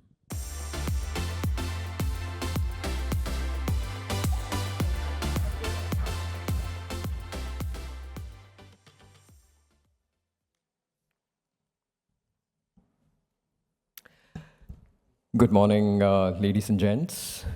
Hope you've had a good morning of listening to presentations and the panel speakers so far. So I'm Srinath, and I'm the head of commercial for APAC from Google's Clean Energy and Power team. And I'm here to talk about what we are doing in the region regarding clean energy. So, how is Google advancing clean energy in Asia? Well, our efforts in APAC are focused on two areas. Energy, not only across our data centers, which is obviously top of mind, but also we have a significant supply chain footprint in the region that we are working to decarbonize hard. And we'll talk more about that in the upcoming slides. First, let's focus on data centers. So we own and operate data centers across 29 locations on 4 continents, and we continue to add new sites globally to better serve our customers. These data centers, as you might be aware, they power all Google consumer products, as well as products for enterprise users across the world and in the region.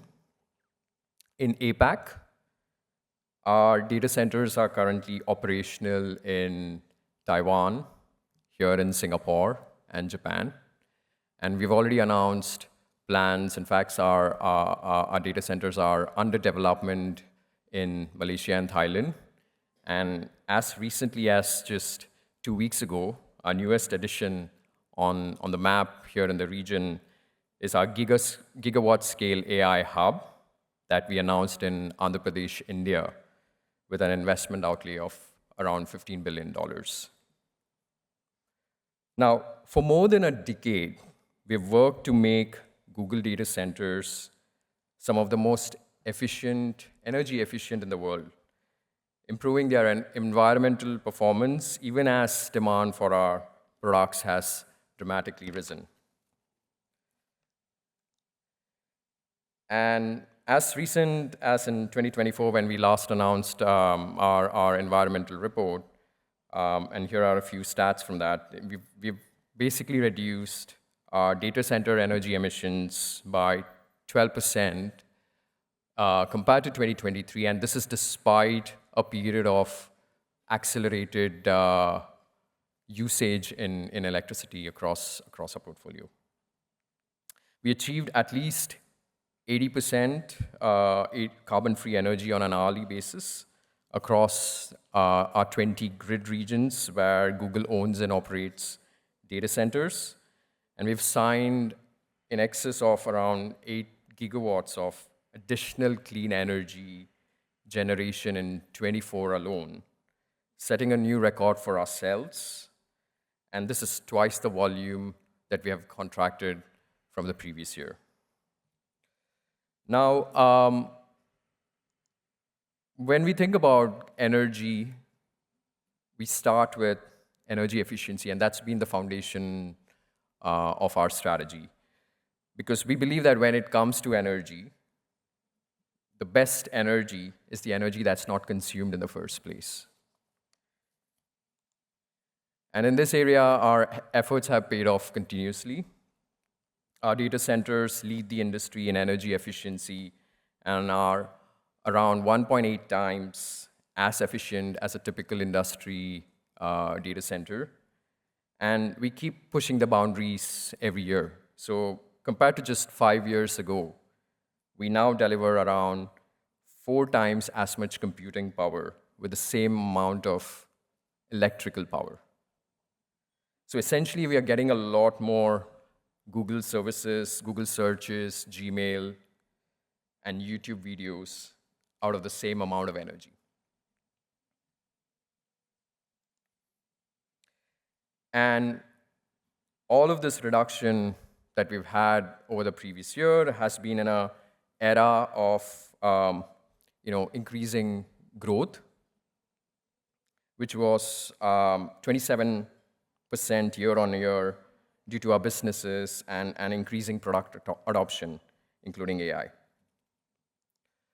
Now, when you think about clean energy, our central goal is what we call 24/7 by 2030. So this is effectively running our operations around the world on clean energy procured from within the same region every hour of the day, every day of the year. And our approach in achieving this is focused through 3 pillars.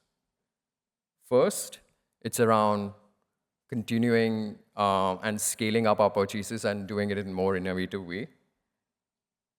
So we will continue to pursue transactions for our carbon-free electricity on each grid where we operate, including innovating on new combinations of technologies with a significant focus on battery storage. Second, we'll work to accelerate the deployment of next-generation clean energy technologies, as well as develop our own technologies and strengths in AI and ML to better match clean energy supply and demand. And then lastly, which is very crucial in this region especially, we'll use our voice to advocate for smart policies that accelerate the decarbonization of electricity grids across the region and across the world. Now, in terms of action and progress, in APAC, we announced agreements for purchase of over 300 megawatts of new clean energy generation over the last year. And this was through advancing projects in Taiwan, Japan, Singapore, and India, with contract structures tailored to the unique energy and market conditions in each country. And many of these are first-of-the-kind projects in the region. As an example, in India, we have enabled almost 200 megawatts of new clean energy capacity through hybrid wind and solar projects and partnerships with large-scale developers in the country.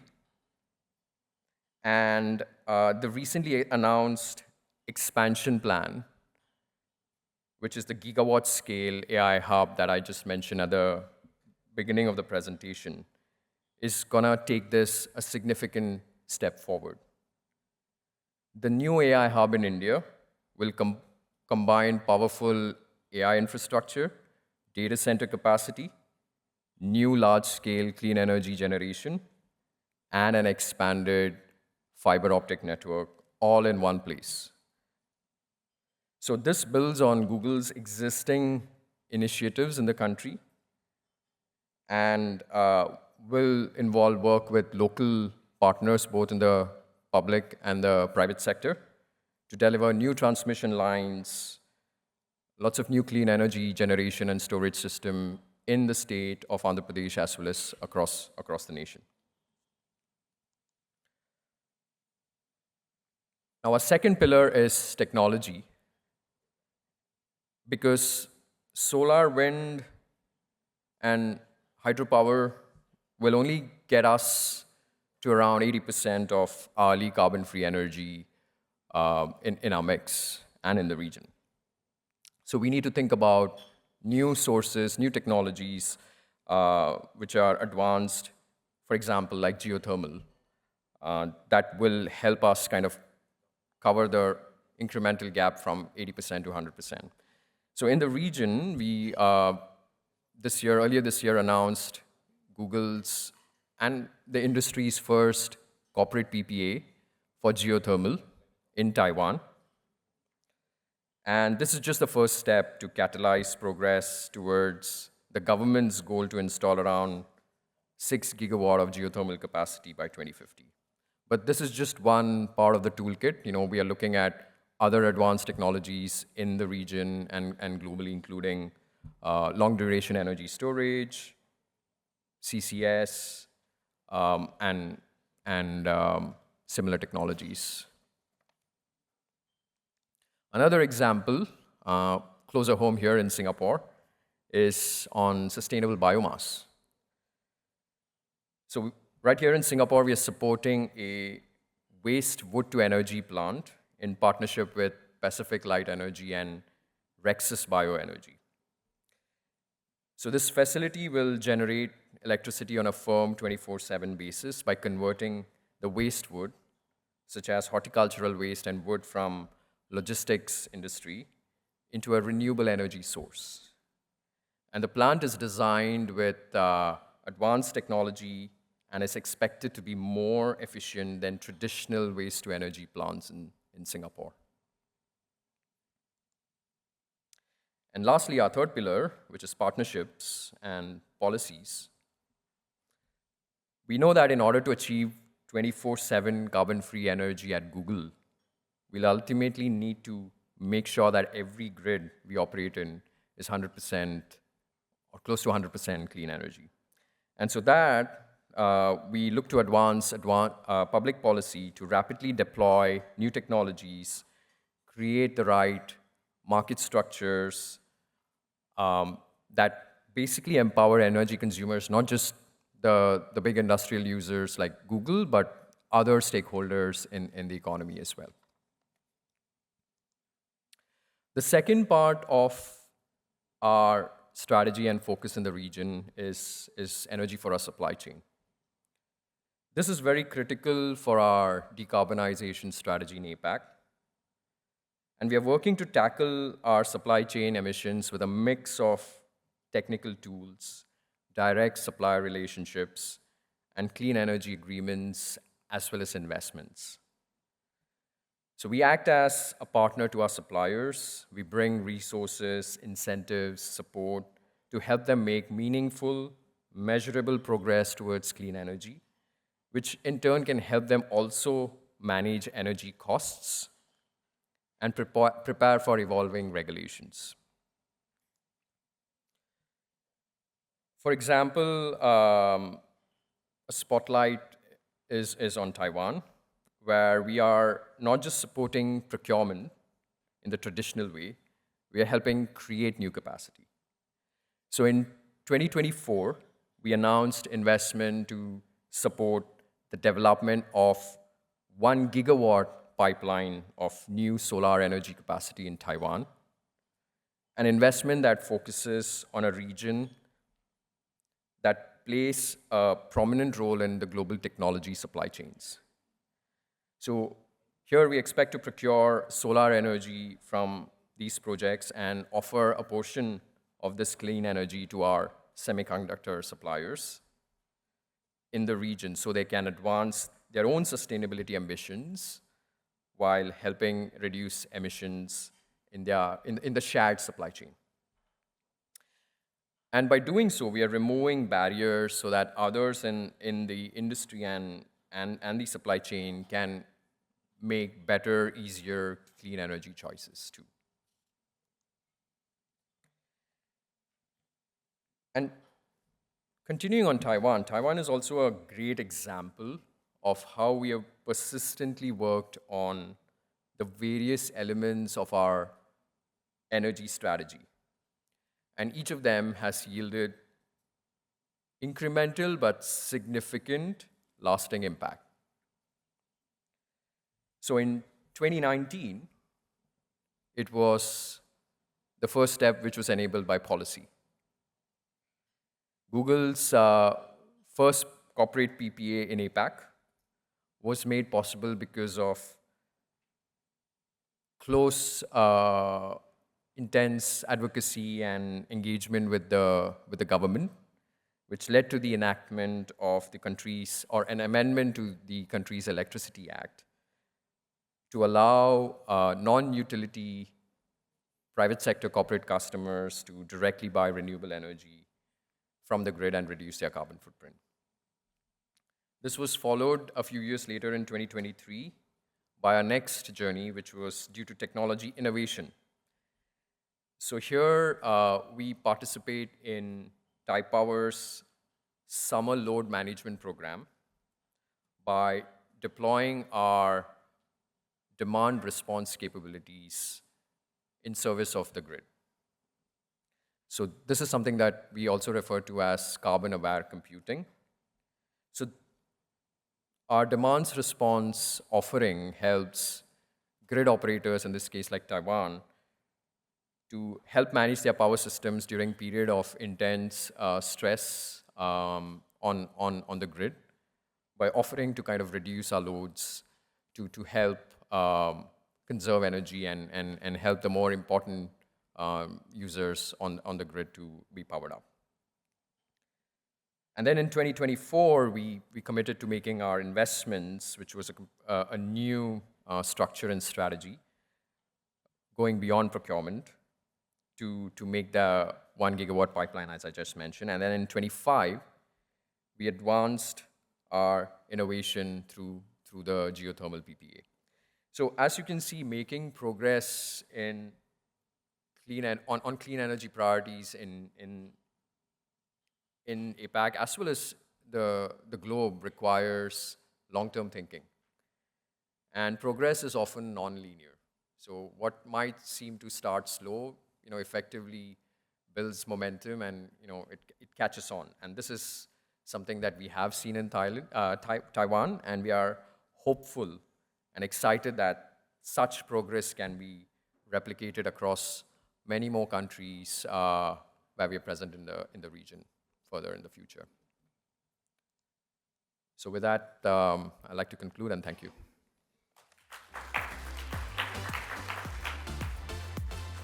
Thank you, Srinath. Thank you very much.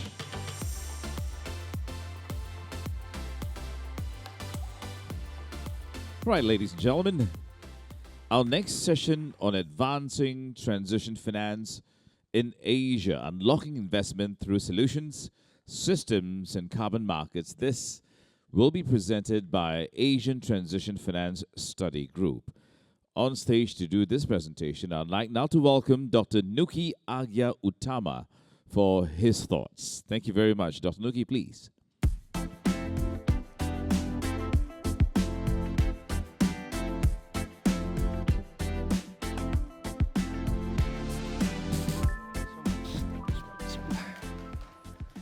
Thank you so much for this great opportunity. My name is Nuki Agya Uttama from area, and very delightful today here to present the result of the Asia Transition Finance Study Group that we've been doing for the last couple of years. No energy transition can succeed without credible financing.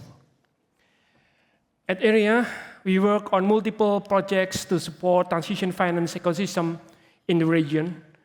And the first pillar is the Asia Transition Finance Study Group, which is a discussion platform for stakeholders within the region to share their challenges on transition finance and discuss way forward. Our colleague, Ms. Muto from Mizuho Bank, will share our activities and findings in the next presentation. Second, we engage with governments industrial sectors, and also financial institutions to take necessary action. And based on these findings and insight from ATF-SG, for example, our recent publication includes policy papers drafted with ADB, METI of Japan, and also ASEAN Capital Market Forum. And lastly, as a research institute for the region, AREA provides researchers. AREA provides research and insight to help stakeholders understanding on topics related to transition finance and support their decision. And today I'd like to share some of the insight we gain through those activities. To deliver energy transition across ASEAN, only focusing on green finance is not enough. We all understand that it's required $1.5 trillion to transition our energy systems up until 2050. But you know that we only have $35 billion currently in place. Our AREA ADB METI joint report, which emphasizes the need for a one goal, various pathways approach to achieve energy transition across ASEAN, identifies that a standalone focus on green growth is insufficient to meet the region's real-world challenges. Instead, it proposes three key investment themes: scaling up renewables, building green enabling infrastructures, and decarbonizing hard-to-abate and high-emitting assets. These themes are crucial to ensure a balanced and practical pathway that address both energy security and also decarbonization.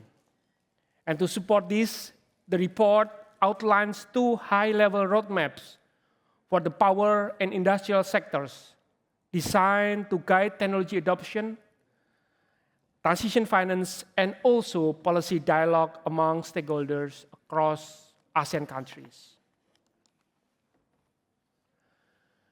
AREA's Technology Least Perspectives, or TLP, for transition finance in Asia has been one of our flagship reports. This study aims to provide financial institutions with the necessary information to evaluate transition technologies. And our latest version, published in October 2025 this year, covers technologies across the entire value chain. It includes a comprehensive list and description of both green and also transition technologies that contribute to decarbonization. Analyzed by sectors such as energy, power sectors, transport, buildings, and also industry, along with the key challenges for each. The study also provides a deep dive analysis of selected technologies under 6 frameworks. In total, the assessment covers 52 technologies, 29 in the energy and power sectors, and also 23 in the end-use and industrial sectors. And to support the development of credible and inclusive transition finance mechanism across the region.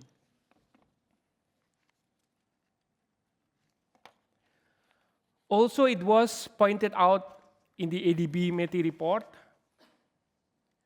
the development of the resilient infrastructure is crucial. We heard a lot of story during last ASEAN Energy Minister meeting and also summit, the APG, as you can see in the slide. Infrastructure is crucial to maximizing the potential of renewable energy.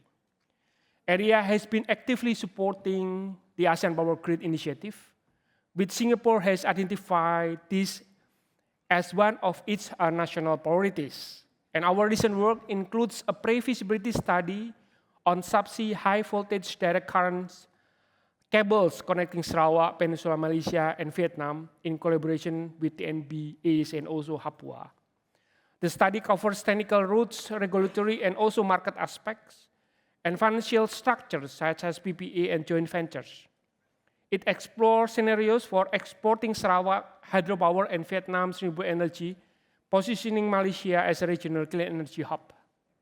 And moving forward, area aims to bridge technical and policy discussion, facilitate consensus across ASEAN platforms, integrate findings into ministerial processes, and assess institutional gaps to advance the ASEAN power grid development. Lastly, transition finance cannot be executed unless we ensure the bankability of project. In this regard, the development of carbon market within the region will also play a crucial role in improving the profitability and also credibility of business cases. AREA is contributing to voluntary carbon market guidance at the invitation of the ASEAN Capital Market Forums. And this work includes supply demand analysis, a readiness assessment for each country, and stakeholder mapping, culminating in guidelines that build a transparent, credible, and also regionally aligned carbon market ecosystem. Together, transition finance and carbon markets from ASEAN twin pillars for sustainable finance, building confidence, reducing risk, and also mobilizing investment for a just and achievable decarbonization pathways. And today I could not dive into more details on each project, but you can look at our website for more detail. Thank you so much. Dr. Nuki, thank you very much. We invite you to take a seat. Now, ladies and gentlemen, furthering the conversation of the findings from the same study group, I take pride in inviting up on stage, this time, Dr. Megumi Muto.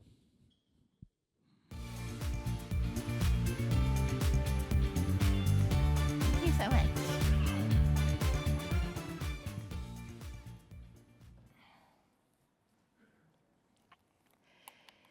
Distinguished representatives from governments and industries, I'm Megumi Muto from Mizuho Financial Group.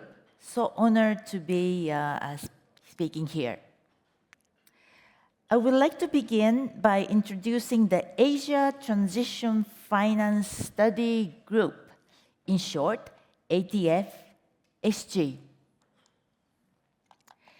ATF-SG began in 2021 as a private sector-led initiative bringing together leading financial institutions operating in Asia. Our mission is to help accelerate the implementation of transition finance across the region by fostering open dialogue and collaboration among financial sector stakeholders, public agencies, and industry experts. Our participants include a diverse range of financial institutions, development banks, public sector agencies, and knowledge partners, many of whom are here today.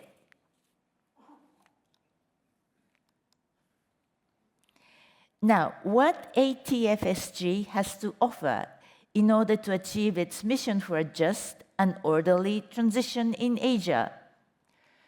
The study group aims to provide a comprehensive set of information and tools for transition finance.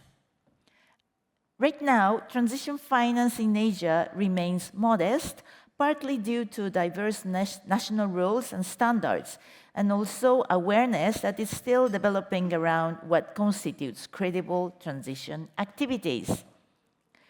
We see significant opportunity to further align international rules and standards with the region's unique transition pathway. There is also great potential to raise awareness around these transition pathways and to better communicate the available means and benefits of transition finance. Many institutions are still building internal capabilities and references to assess and execute transition finance transactions. Use cases are emerging but are still in very early stage, particularly for SMEs. As we are seeing growing interest in transition finance, we believe that with additional support to build capabilities, greater readiness of reference materials and processes, and more real-world use cases, we can help more customers, including SMEs, to successfully access transition finance. So to address these needs, ATF-SG offers practical tools, relevant case studies, and market outlooks, keeping in mind always the context and perspectives of Asian countries. Now, let me walk you through the journey of this transition finance study group. We started in 2021, and at that time, the focus was to identify key challenges to transition finance in Asia through discussions with banks, regulators, and industry players. In 2022, the study group produced something called the Asia Transition Finance Guidelines. This was among the first major milestones. The guidelines provided clarity on the important areas such as pathways and roadmaps, just and orderly transition, stakeholder support, and interoperability, including carbon credits. So it's a lot. Moving to 2023, the focus shifted to use cases. By applying the guideline, we conducted case studies and surveys to obtain more detailed understanding of practical challenges. Topics included commercial viability, de-risking mechanisms, and simplified guidance for SMEs. Maybe these sound familiar. As the key finding from the case studies was that challenges are not financial, but more of a commercial. In 2024, we looked deeper into feasibility, especially the commercial feasibility, viability, and the role of blended finance. We also examined non-financial government support, risk assessment tools, and emerging solutions like CCUS and battery storage systems. And this year, in 2025, the focus is on solutions, as energy transition requires broader system and infrastructure. We are conducting a targeted examination of systems and instruments such as sustainable aviation fuel, transmission and distribution lines, carbon credits, and applications in Islamic finance. So through all these efforts, the study group continues to bridge knowledge, policy, and practical solutions to make transition finance more available and credible in Asia. Let me underscore that the Asian Transition Finance Guideline is designed to support financial institutions in Asia while respecting the existing frameworks at the global level, national level, and regional contexts. We recognize the importance of established global standards, such as these of ICMA, OECD, and climate bonds, and also the decarbonization pathways from organizations like IEA or NGFS, and national roadmaps. Taxonomies, including the ASEAN taxonomy and national frameworks, are also essential in shaping the transition finance. Our guideline aims to bridge the gaps by providing a practical assessment process for financial institutions. While our primary approach is to follow frameworks and taxonomies, the guidelines provide perspectives when these references are not fully available. We also recognize the importance of integrating financial frameworks with industry roadmaps. Now, let me touch upon why feasibility and bankability were essential for deploying transition finance in Asia, and how the ATF study group is trying to advance both. Feasibility is like asking, is the project ready to start? It looks at whether the project can actually move forward, and if it's able to meet the necessary technical, legal, social, and environmental conditions. Bankability, on the other hand, is about the project's ability to attract financing. A project may be feasible, but without proper risk allocation or confidence from financiers, it might not be bankable yet. That being said, to achieve both feasibility and bankability, public-private partnerships are essential. Governments can support through policy making and credit enhancement, while private players contribute through designing and funding viable solutions. ATF study group's role is to connect these stakeholders to make transition projects more viable and investable. Last but not least, this is the ATF study group's latest annual report published recently, which captures all the insight from our learning sessions in the hope of promoting broader knowledge sharing. If you have not seen it, please take a look. It covers a wide range of important topics, including the current state of transition finance, innovative solutions and systems to drive energy transition in ASEAN, and also country-specific situations in Malaysia, Indonesia, and Thailand. We also focused on updated transition finance assessments and the role of Islamic finance in supporting that. We hope this report will serve as a useful resource for both public and private sector stakeholders. Thank you very much. Dr. Nuki, thank you very much. Ma'am, may I invite you to take a seat right over there? Yes. All right. And Dr. Nuki, would you like to invite you to come on stage? Okay. And of course, right now, ladies and gentlemen, we'd like to invite our moderator up on stage, and she is Sunita Shalom from Brunswick Group. This will be a very lively conversation, I'm sure. Ms. Shalom, over to you. Thank you. Thank you both for your very insightful presentations. This year's theme, Envisioning Energy Tomorrow, Building Systems Today, really speaks to the tension between vision and execution, between investment and operation. So, Dr. Nuki, I'm going to turn to you first. What do you think are the most important factors to bridge the time gap between investment and operation? Bridging the time gap between the investment and operation requires two things. First is clarity, and second is credibility, and also coordination among stakeholders.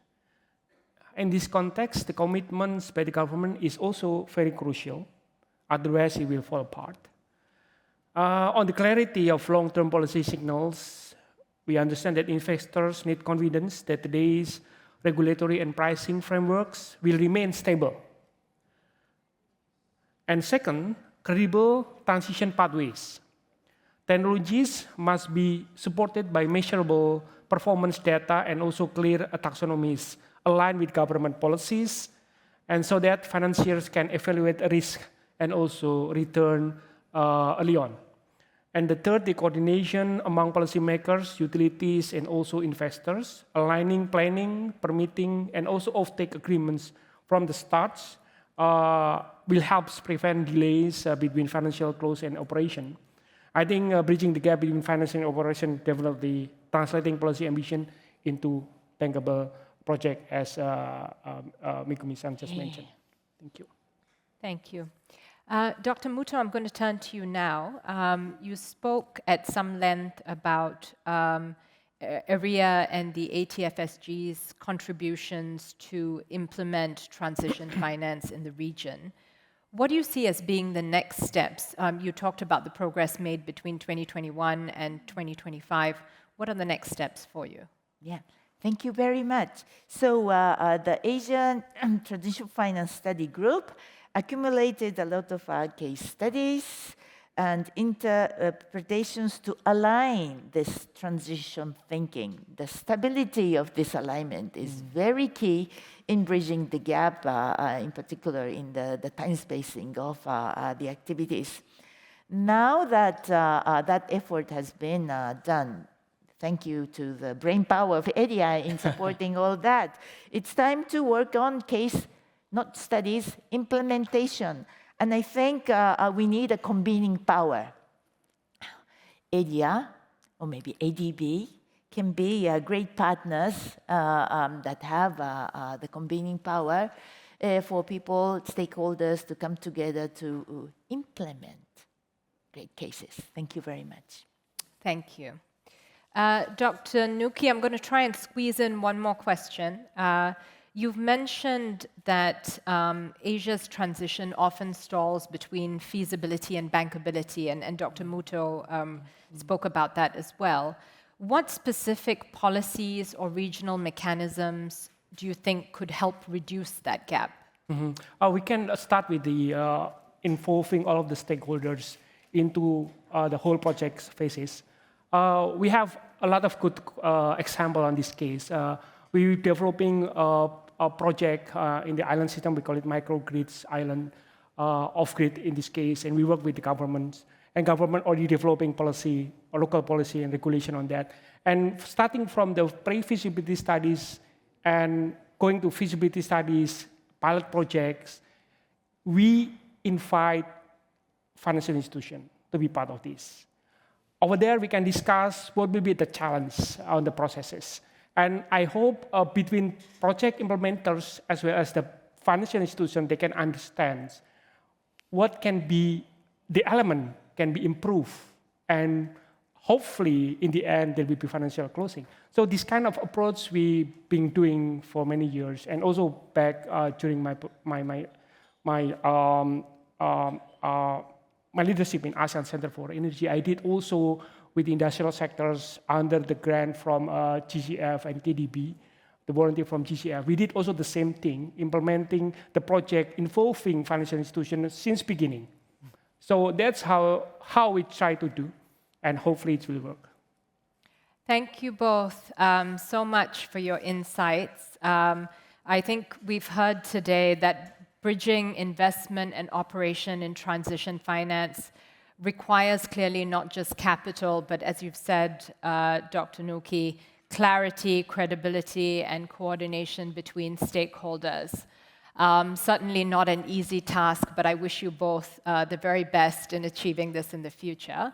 Thank you both very much for your contributions, and thank you all for listening.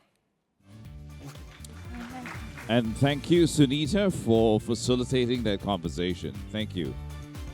Dr. Nuki and Dr. Mugumi as well. Thank you very much both for your session here. Ladies and gentlemen, we'll now have a presentation. This is a video presentation by Ron Benioff from the National Renewable Energy Laboratory, who will present on the Singapore-US feasibility study on regional energy connectivity. Here it is. Hello, my name is Ron Benioff. I direct international programs at the National Renewable Energy Lab, and I'm pleased to be leading the lab team working with Singapore's Energy Market Authority on subsea interconnection development in ASEAN. During phase 1 of this collaboration, NREL and our partners at the Pacific Northwest National Lab assessed the technical and economic feasibility and potential regional benefits of long-distance subsea interconnections. In phase 1, the lab team is evaluating the legal, governance, and financial frameworks and measures required to advance these interconnections. Our phase 1 analysis found that subsea interconnections across ASEAN are technically and economically viable along multiple routes. We determined that several feasible interconnection routes could have a total system cost of $3 to $4 billion, with much further analysis needed. We found that subsea interconnection development and operation could support thousands of jobs across multiple sectors for ASEAN countries, as shown in this slide. These opportunities will depend on regional workforce and infrastructure investments.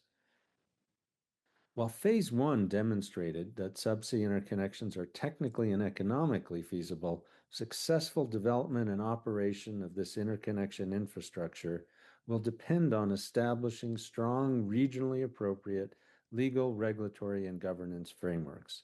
Phase 2 focuses on analysis of these enabling frameworks and measures. International frameworks such as the UN Convention of the Law of the Sea and other treaties provide a foundation for energy, environmental protection, liability, and safety considerations. ASEAN member states use different legal and regulatory systems, so identifying and addressing any gaps and opportunities for enhanced coordination is essential. The ASEAN guidelines for strengthening resilience and repair of submarine cables, while non-binding, offer one potential starting point for regional dialogues. Our phase 2 work is drawing on lessons from existing subsea telecommunication cables, which can provide useful insights on permitting, governance, and cross-jurisdiction coordination. Financing is a critical challenge for subsea interconnections. Subsea projects face high upfront capital costs, long payback periods, and complex risk environments. Differences in creditworthiness, governance, and regulatory structures across states may also constrain access to affordable financing. To address these barriers, we're exploring a range of ownership and revenue models, from public-private partnerships to joint ventures and merchant structures, as well as de-risking tools like blended finance, insurance and guarantees, currency hedging, and technical validation and assistance. These mechanisms are critical to help attract investors and improve project bankability. Around the world, projects like the North Sea Link, Green Link, and NordLink illustrate some of these different ownership and financing approaches, including 50-50 joint ventures, private development, and public ownership. At the same time, existing and proposed ASEAN interconnections, along with overland grid projects, can provide insights. The lab team is drawing lessons from these global and regional interconnections to inform its analysis. In the coming months, together with EMA, our team will host workshops and consultations with ASEAN countries and regional partners to share knowledge and views and chart a common vision and path forward on subsea interconnection, including practical solutions for reducing risk and improving project bankability. This will include a virtual workshop tentatively planned for January 2026, followed by an in-person convening later in the year. The lab team and EMA will be providing more information on these two workshops in the coming months. We look forward to working with partners in the region, across the region, to inform the future of subsea interconnection development in ASEAN. Thank you for your time. We're very excited to continue and strengthen our collaboration on this important regional effort. Ron Benioff, thank you very much. Let's give him a round of applause, ladies and gentlemen. This is being recorded as well to show him his acknowledgement. Now, ladies and gentlemen, we'll move on to the final panel for the Energy Insights. And this, of course, is the discussion on ASEAN's path to regional energy connectivity. Allow me to bring our panelists on stage, and they are Lisa Sachs, Columbia Center on Sustainable Investment, Lee Seng-Wai, Singapore Energy Interconnections, and Veronica Milewski, RTE International. Moderating this session, ladies and gentlemen, we have Anthony Mole from Multilateral Investment Guarantee Agency. This will be a nice conversation.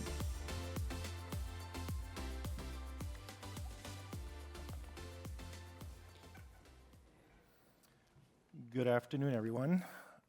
We have 20 minutes, so I'll try to stay on point as much as possible. So our discussion today focuses on one of the most transformative, if not complex, undertakings in Southeast Asia's future in energy, of course.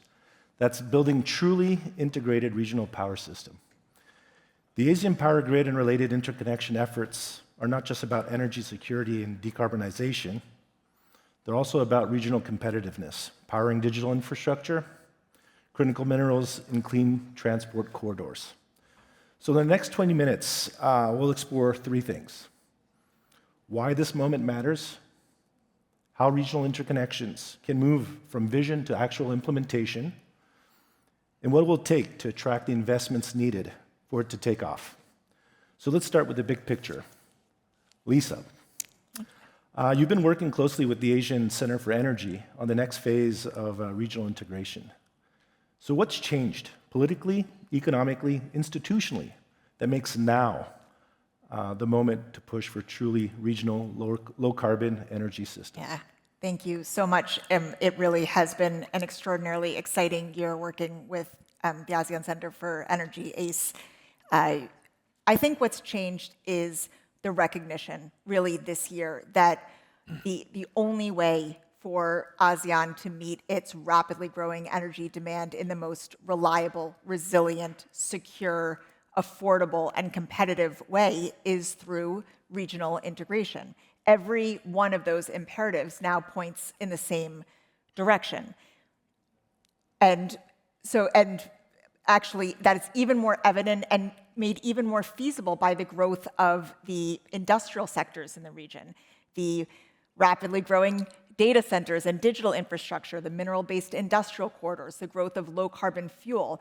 Each of those sectors requires access to abundant, reliable, low-carbon energy, but also can make that energy infrastructure financeable by providing the anchor load for that. And those sectors also benefit from and require regional integration to realize the competitiveness of those sectors. All of that has now been reinforced by Prime Minister Anwar Ibrahim of Malaysia in his capacity as chair of ASEAN. He mandated ACE to add a new energy outlook to its a new scenario to its ASEAN Energy Outlook, which it's now producing, which is to produce a scenario for a decarbonized by mid-century, fully integrated regional energy system. Up till now, there hasn't been an ASEAN vision for what that energy system looks like. So now ASEAN will have the vision, the economic imperative, the energy imperative, and actually the last piece is that accompanying that scenario, the ASEAN Center for Energy and the ASEAN Secretariat and the member states will also develop a roadmap for its implementation. So how do we take this vision now to actual action? This also builds on years of foundations of energy system planning led by ACE and by the member states. So this is not starting from zero. This is now really taking forward all of that strong foundation, advancing a new vision, and bringing it to action. So it's really an exciting moment for the region, I think. Excellent, excellent. Yeah, the enthusiasm is palpable. Seng Wei, from Singapore's vantage point, which has really been at the heart of the regional connectivity, where are we seeing real traction now in the ASEAN power grid expansion? I mean, what are the next frontiers? What remains the biggest hurdle to deeper integration? Of course. So by way of introduction, I'm Seng Wei. I'm from the Singapore Energy Interconnections, and we are a new company that's been set up by the Singapore government and appointed to develop, invest, and operate the interconnectors that will help to connect Singapore to the vision of our regional neighbors. So when it comes to ASEAN Power Grid, I think we first have to recognize that there is already some semblance of ASEAN Power Grid today in the form of interconnections between countries that are bilaterally done, especially within Indochina, coming down towards Singapore. Thailand, for example, already imports 7 gigawatts, I believe, of hydropower from Laos, right? And that has to happen through interconnections. Going forward, we see the next frontier as the expansion of the power grid in the form of new subsea cables that the SGI is helping to develop. And I totally echo what Lisa has said about the leadership of Malaysia, because on our part, we have also been benefiting from that. We have been able to execute a joint development agreement with Tenaga to develop a 2 gigawatt interconnector. A second one, in fact, this is not the first one. There's already a 1 gigawatt one today. A second 2 gigawatt interconnector with Malaysia for flow by around 2030. And we are also supporting many of the projects that are aiming to come from Indonesia to Singapore. That's about over 3 gigawatts worth. And there have been other projects that the EMA, Energy Market Authority, has announced, which we will also be keen to support and to work on. Thank you. Yeah, so it sounds like there's a lot going on, but clearly a lot of coordination efforts are going to be needed to bring this to fruition. Veronica, maybe moving over to the European experience.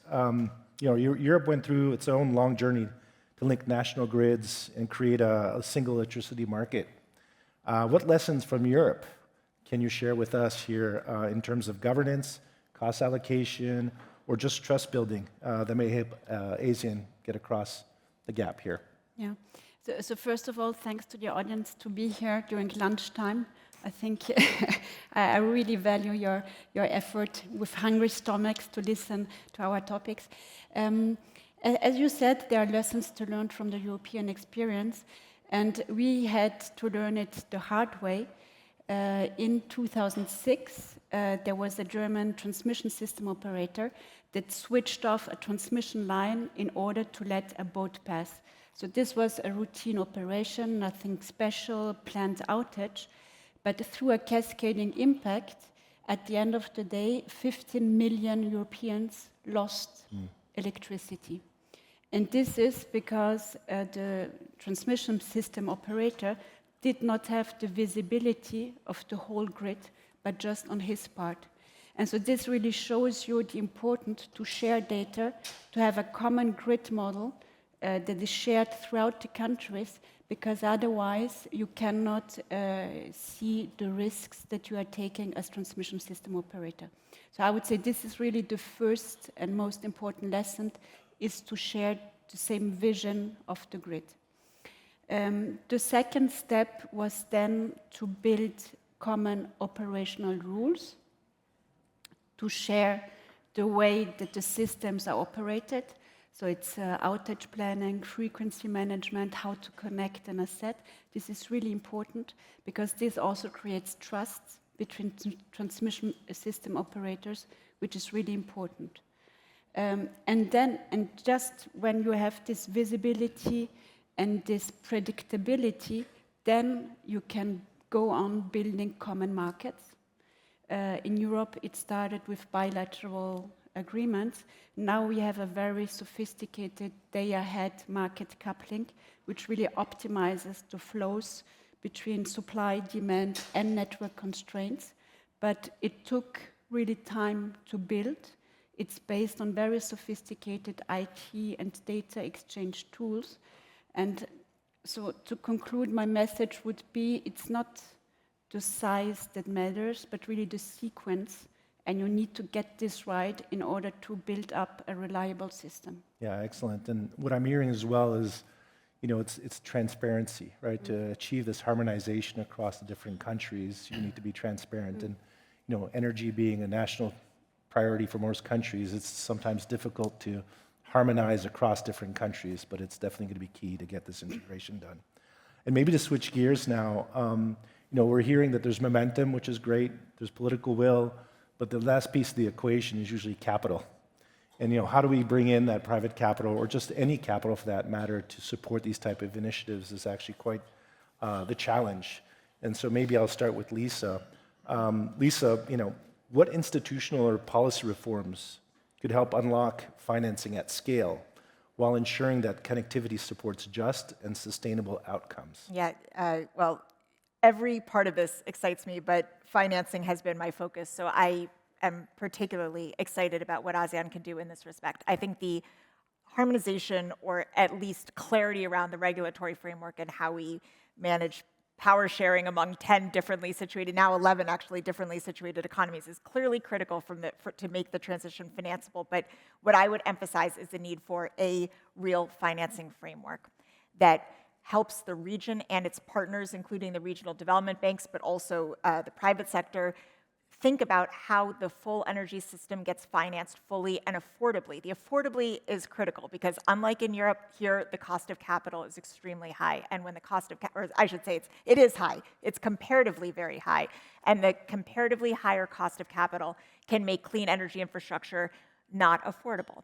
So that's not okay, and we need to count on the regional development partners and others to ensure that the region can access long-term affordable capital for this critical energy infrastructure. So what a financing framework should do is to clarify the respective roles of the private sector and catalytic capital from the development finance institutions, from guarantee mechanisms, and other forms of concessional finance that strategically leverage the private sector, but also ensure that everyone in the region benefits, that we're not just financing the early stage projects, but that everyone is benefiting and that the system can be financed on reasonable and good terms for long-term energy infrastructure. Yeah, absolutely. The financing costs are often an impediment. There's obviously the cost of capital. There's the risk premium as well, that something is controlled there on the government side. And so maybe looking to you, SIEW, from your operational perspective, what could governments or regional or agencies do to make these large interconnection projects more attractive for private investments, right? So there's certainly some risks that exist that are within their control that the government could address. I think it's mainly around geopolitical alignment as well as the commercial viability of the projects based on the use cases that they are doing. So just to be clear, you don't have to worry about technical technology because interconnectors are very mature technology and we benefit from the experience of Europe in looking at it. So when it comes to geopolitical alignment, there needs to be certainty that in fact these projects are supported by various governments that are on both sides of the border, and that there will be long-term certainty of licensing, of durations for the commercial contracts, so that this can help to bring down the cost of financing for the projects as a whole. The second is about the use case. If an interconnector is going to be used for grid-to-grid support, right, then typically that is more from a reserves and grid stability perspective. It's not necessarily underpinned by energy trade. And in that case, who really pays? Is it going to be the networks that pay, the consumers that pay? And how do we know that the service provided by this service, the payment provided by these services is going to be cheaper than doing your own reserves within your own grid? That's one. The second is entirely underpinned by energy trading, because if there's going to be energy trading that helps to ensure that interconnector will be used, then that provides a very strong justification for why there should be an interconnector that will actually bring a cheaper supply of renewable power to the consumers who actually want it. Thank you. Yeah, and I guess I'll turn right away to Veronica, because there's clearly some similarities between what is happening here and what was done in Europe, right? So when we look at in Europe, how are the financing and risk-sharing mechanisms structured to crowd in the private investors for cross-border infrastructure? I would like to come back to the basics of interconnections, and this is what is the economic and also security of supply benefit of an interconnection. And I think this must be very clear before having an investable or bankable project. And this is something that regulators and investors will be looking at. So this is really the technical basis and the economic basis that are the starting point. And for this, you need to do some feasibility studies, about the demand pattern, regional power flows, the development of renewables, to see if the interconnection brings benefit to the security of supply and to the socio-economic welfare of the countries. Once you have established that, you need to make load flow studies to see how this interconnection integrates into the national grids. How does it impact stability? How does it impact system losses? Once you have this, you look at the design to optimize the design. Is it AC, DC, what voltage level? Once you have done this study, then you see how does it comply with the national grid codes, especially for protection and control. So you see there is technical and economic fundamentals that you need to have right at the start to make sure that you reduce construction risk and also the further redesign of the project later on. So once you have this, then of course, I think this is what was mentioned, you need to have, as an investor, certain visibility on the tariffs, on the availability payments, and other more financial things. But I think the fundamentals must be there at the beginning. Yeah, there's a real question of readiness, right? Project readiness is always critical. You want to move fast, but sometimes not too fast. You need to make sure the elements are in place. Looking at the clock ticking down, maybe we should look ahead. My question for all of you is, if we were to meet again in 5 years from now, what single milestone would convince you that Asian regional connectivity has truly taken hold? Maybe we start in reverse order. Yeah, I would be very short. I think a common grid model. If you have a regional common grid model, I think you have made a huge step towards a resilient operation of the grids. Thank you. Yeah. For me, it would be the financial close of the projects, whether these are the projects that provide the upstream supply to bring through the interconnectors to the users, or the financial close of the interconnector projects themselves. Because that is a very clear signal that it's not just the developers, but also the consumers, the lenders, and the insurance companies, etc., that have come together to make the projects successful. I feel very hopeful about 5 years from now. I think what we will see is a sequenced investment plan. That will be important to see. I think a set of harmonized and more clarity around the regulations, and the financial close, I think, is important. But I think just seeing and having regional agreement on a set of projects and on the regulatory harmonization, I think will be, I expect we'll see that before 5 years from now, and we'll be celebrating in 5 years. This is fantastic. Okay, well, we'll wrap up. I guess we've heard today that the Asian power grid is about more than just electricity, right? It's about integration, it's about investment, it's about trust. And the challenge now is to turn the shared vision into bankable projects, cross-border projects that deliver energy security, decarbonization, and economic opportunity for the entire region. Please join me in thanking the panel for their insights and interesting conversation, and I hope you enjoyed the conversation. Thank you.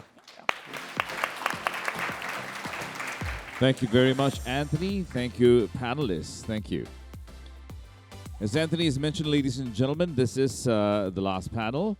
And of course, we'll be moving on now with another presentation first. Yep. And this is from Vikram Kumar from the International Finance Corporation. Please welcome him on stage, ladies and gentlemen, Mr. Vikram Kumar.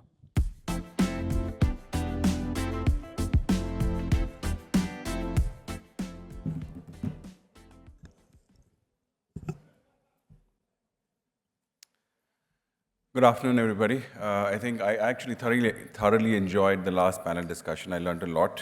I think it's really nice to be here. Thanks to the SIEW and the EMA folks for inviting me, and thanks all of you for being here during your lunchtime. For those who don't know the IFC, we're a part of the World Bank Group. I think we've been mentioned in some of the presentations that just happened, but the main reason I'm here is to sort of really emphasize on what the panel discussion earlier was focusing on, is the role that the World Bank and other DFIs can play in actually accelerating some of this work that was spoken about, right? Can we actually make this a reality? And what I want to bring to bear is some of the experiences that the IFC and the World Bank have had in furthering cross-border trade, cross-border power pools in other parts of the world.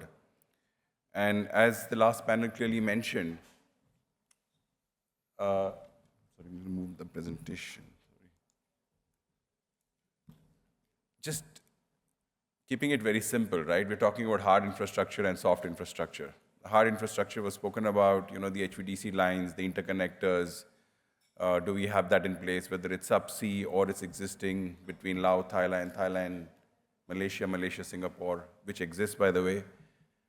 And then the soft infrastructure part of it, which is the technical and the operational coordination, how the APGC works, the AMEM, how the ASEAN power grid is all coming together in terms of ensuring that the grids are organized to allow for regional power trade.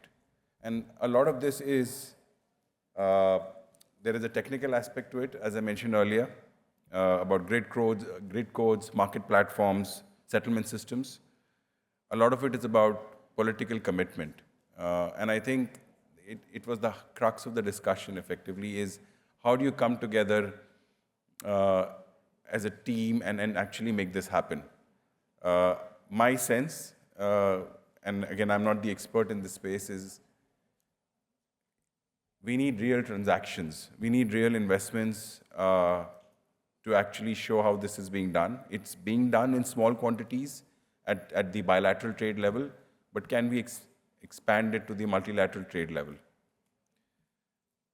Some of the constraints that were spoken about,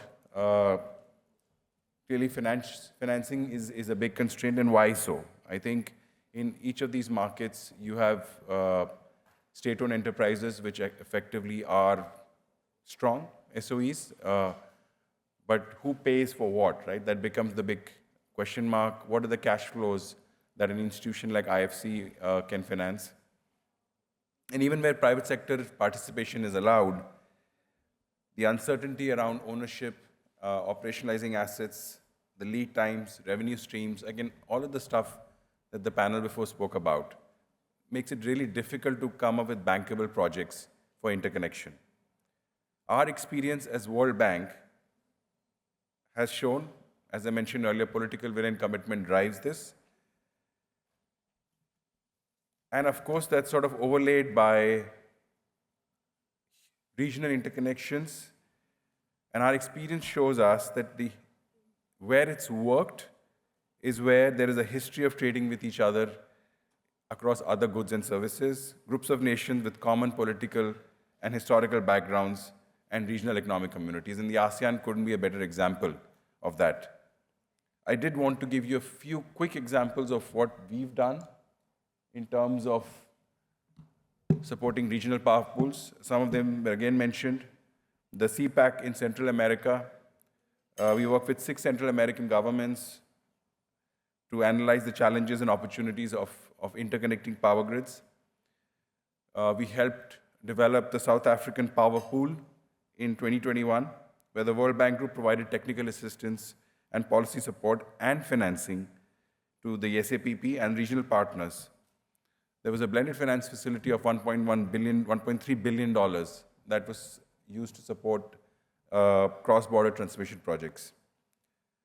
And then something which is probably interesting for a lot of the folks in the room is the ELMED, the Tunisia-Italy interconnector, where the World Bank approved about a $300 million financing for the interconnect, the first link between the continents of North Africa and Europe, a 220-kilometer undersea cable with a depth of 800 meters.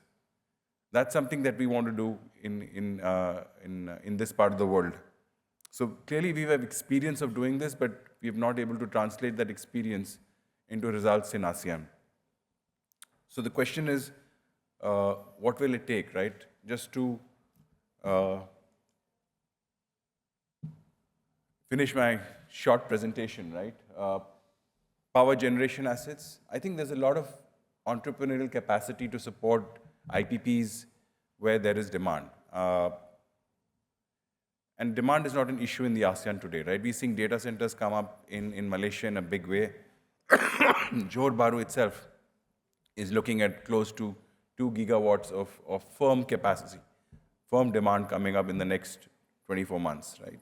Where is that demand going to be fed from? Especially a lot of the hyperscalers are looking for clean, reliable energy with high load factors, right? So it only works if these respective grids are able to actually invest in transmission, are investing in interconnectors to support power trade from where the energy is generated, which we know today on the renewable energy side potentially could be Lao. Lots of opportunity there with hydros, winds being done by private sector, and importing that power potentially into Singapore and Malaysia for that matter. And I think a shining example of some really key success, which is important for us to recognize in the room, is the LMTS framework, which was developed by the APGC, right? And under that framework, between 2022 and 2024, about 100 megawatts of power capacity is actually being traded between Laos, Thailand, Malaysia, and Singapore. My question to all of you in the room is, and the regulator, EMA, IGAT, Tenaga, is can the LMTS framework be expanded from a 2-year facility potentially to a 25-year facility with certainty around wheeling charges that will be applied to multilateral participants in this framework? It's the infrastructure exists, right? You have a road, you just need to allow people to use the road and certainty around how much you'll charge these people to use the road for the next 20, 25 years, for them to develop capacity, good, clean, renewable energy capacity that can be then wheeled from Laos to Thailand, Thailand to Malaysia, Malaysia to Singapore, depending on where the demand is. Then I think that's where I'm sort of gunning to. I think the undersea cables are exciting projects. I think, as the panel spoke, there's 3, 4, 5 years before we actually see fruition. With Singapore chairing the ASEAN in 2027, can we actually demonstrate real success in the next 2 years, have some projects up and running that are actually wheeling power from Laos to Singapore? I think it's possible. The framework exists. We just need the governments to come together, work with the DFIs, IFC, World Bank, ADB to make this happen. So with that, I'd just like to wish all of you thanks for, again, attending this session and giving me the chance to voice my thoughts. Thank you.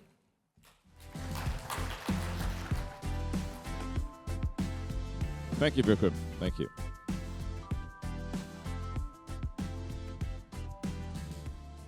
And ladies and gentlemen, with that closing statement, we have come to the end of the Energy Insights. Please do join me in giving a round of applause to all speakers and all panelists for this morning. A round of applause to all of them, please.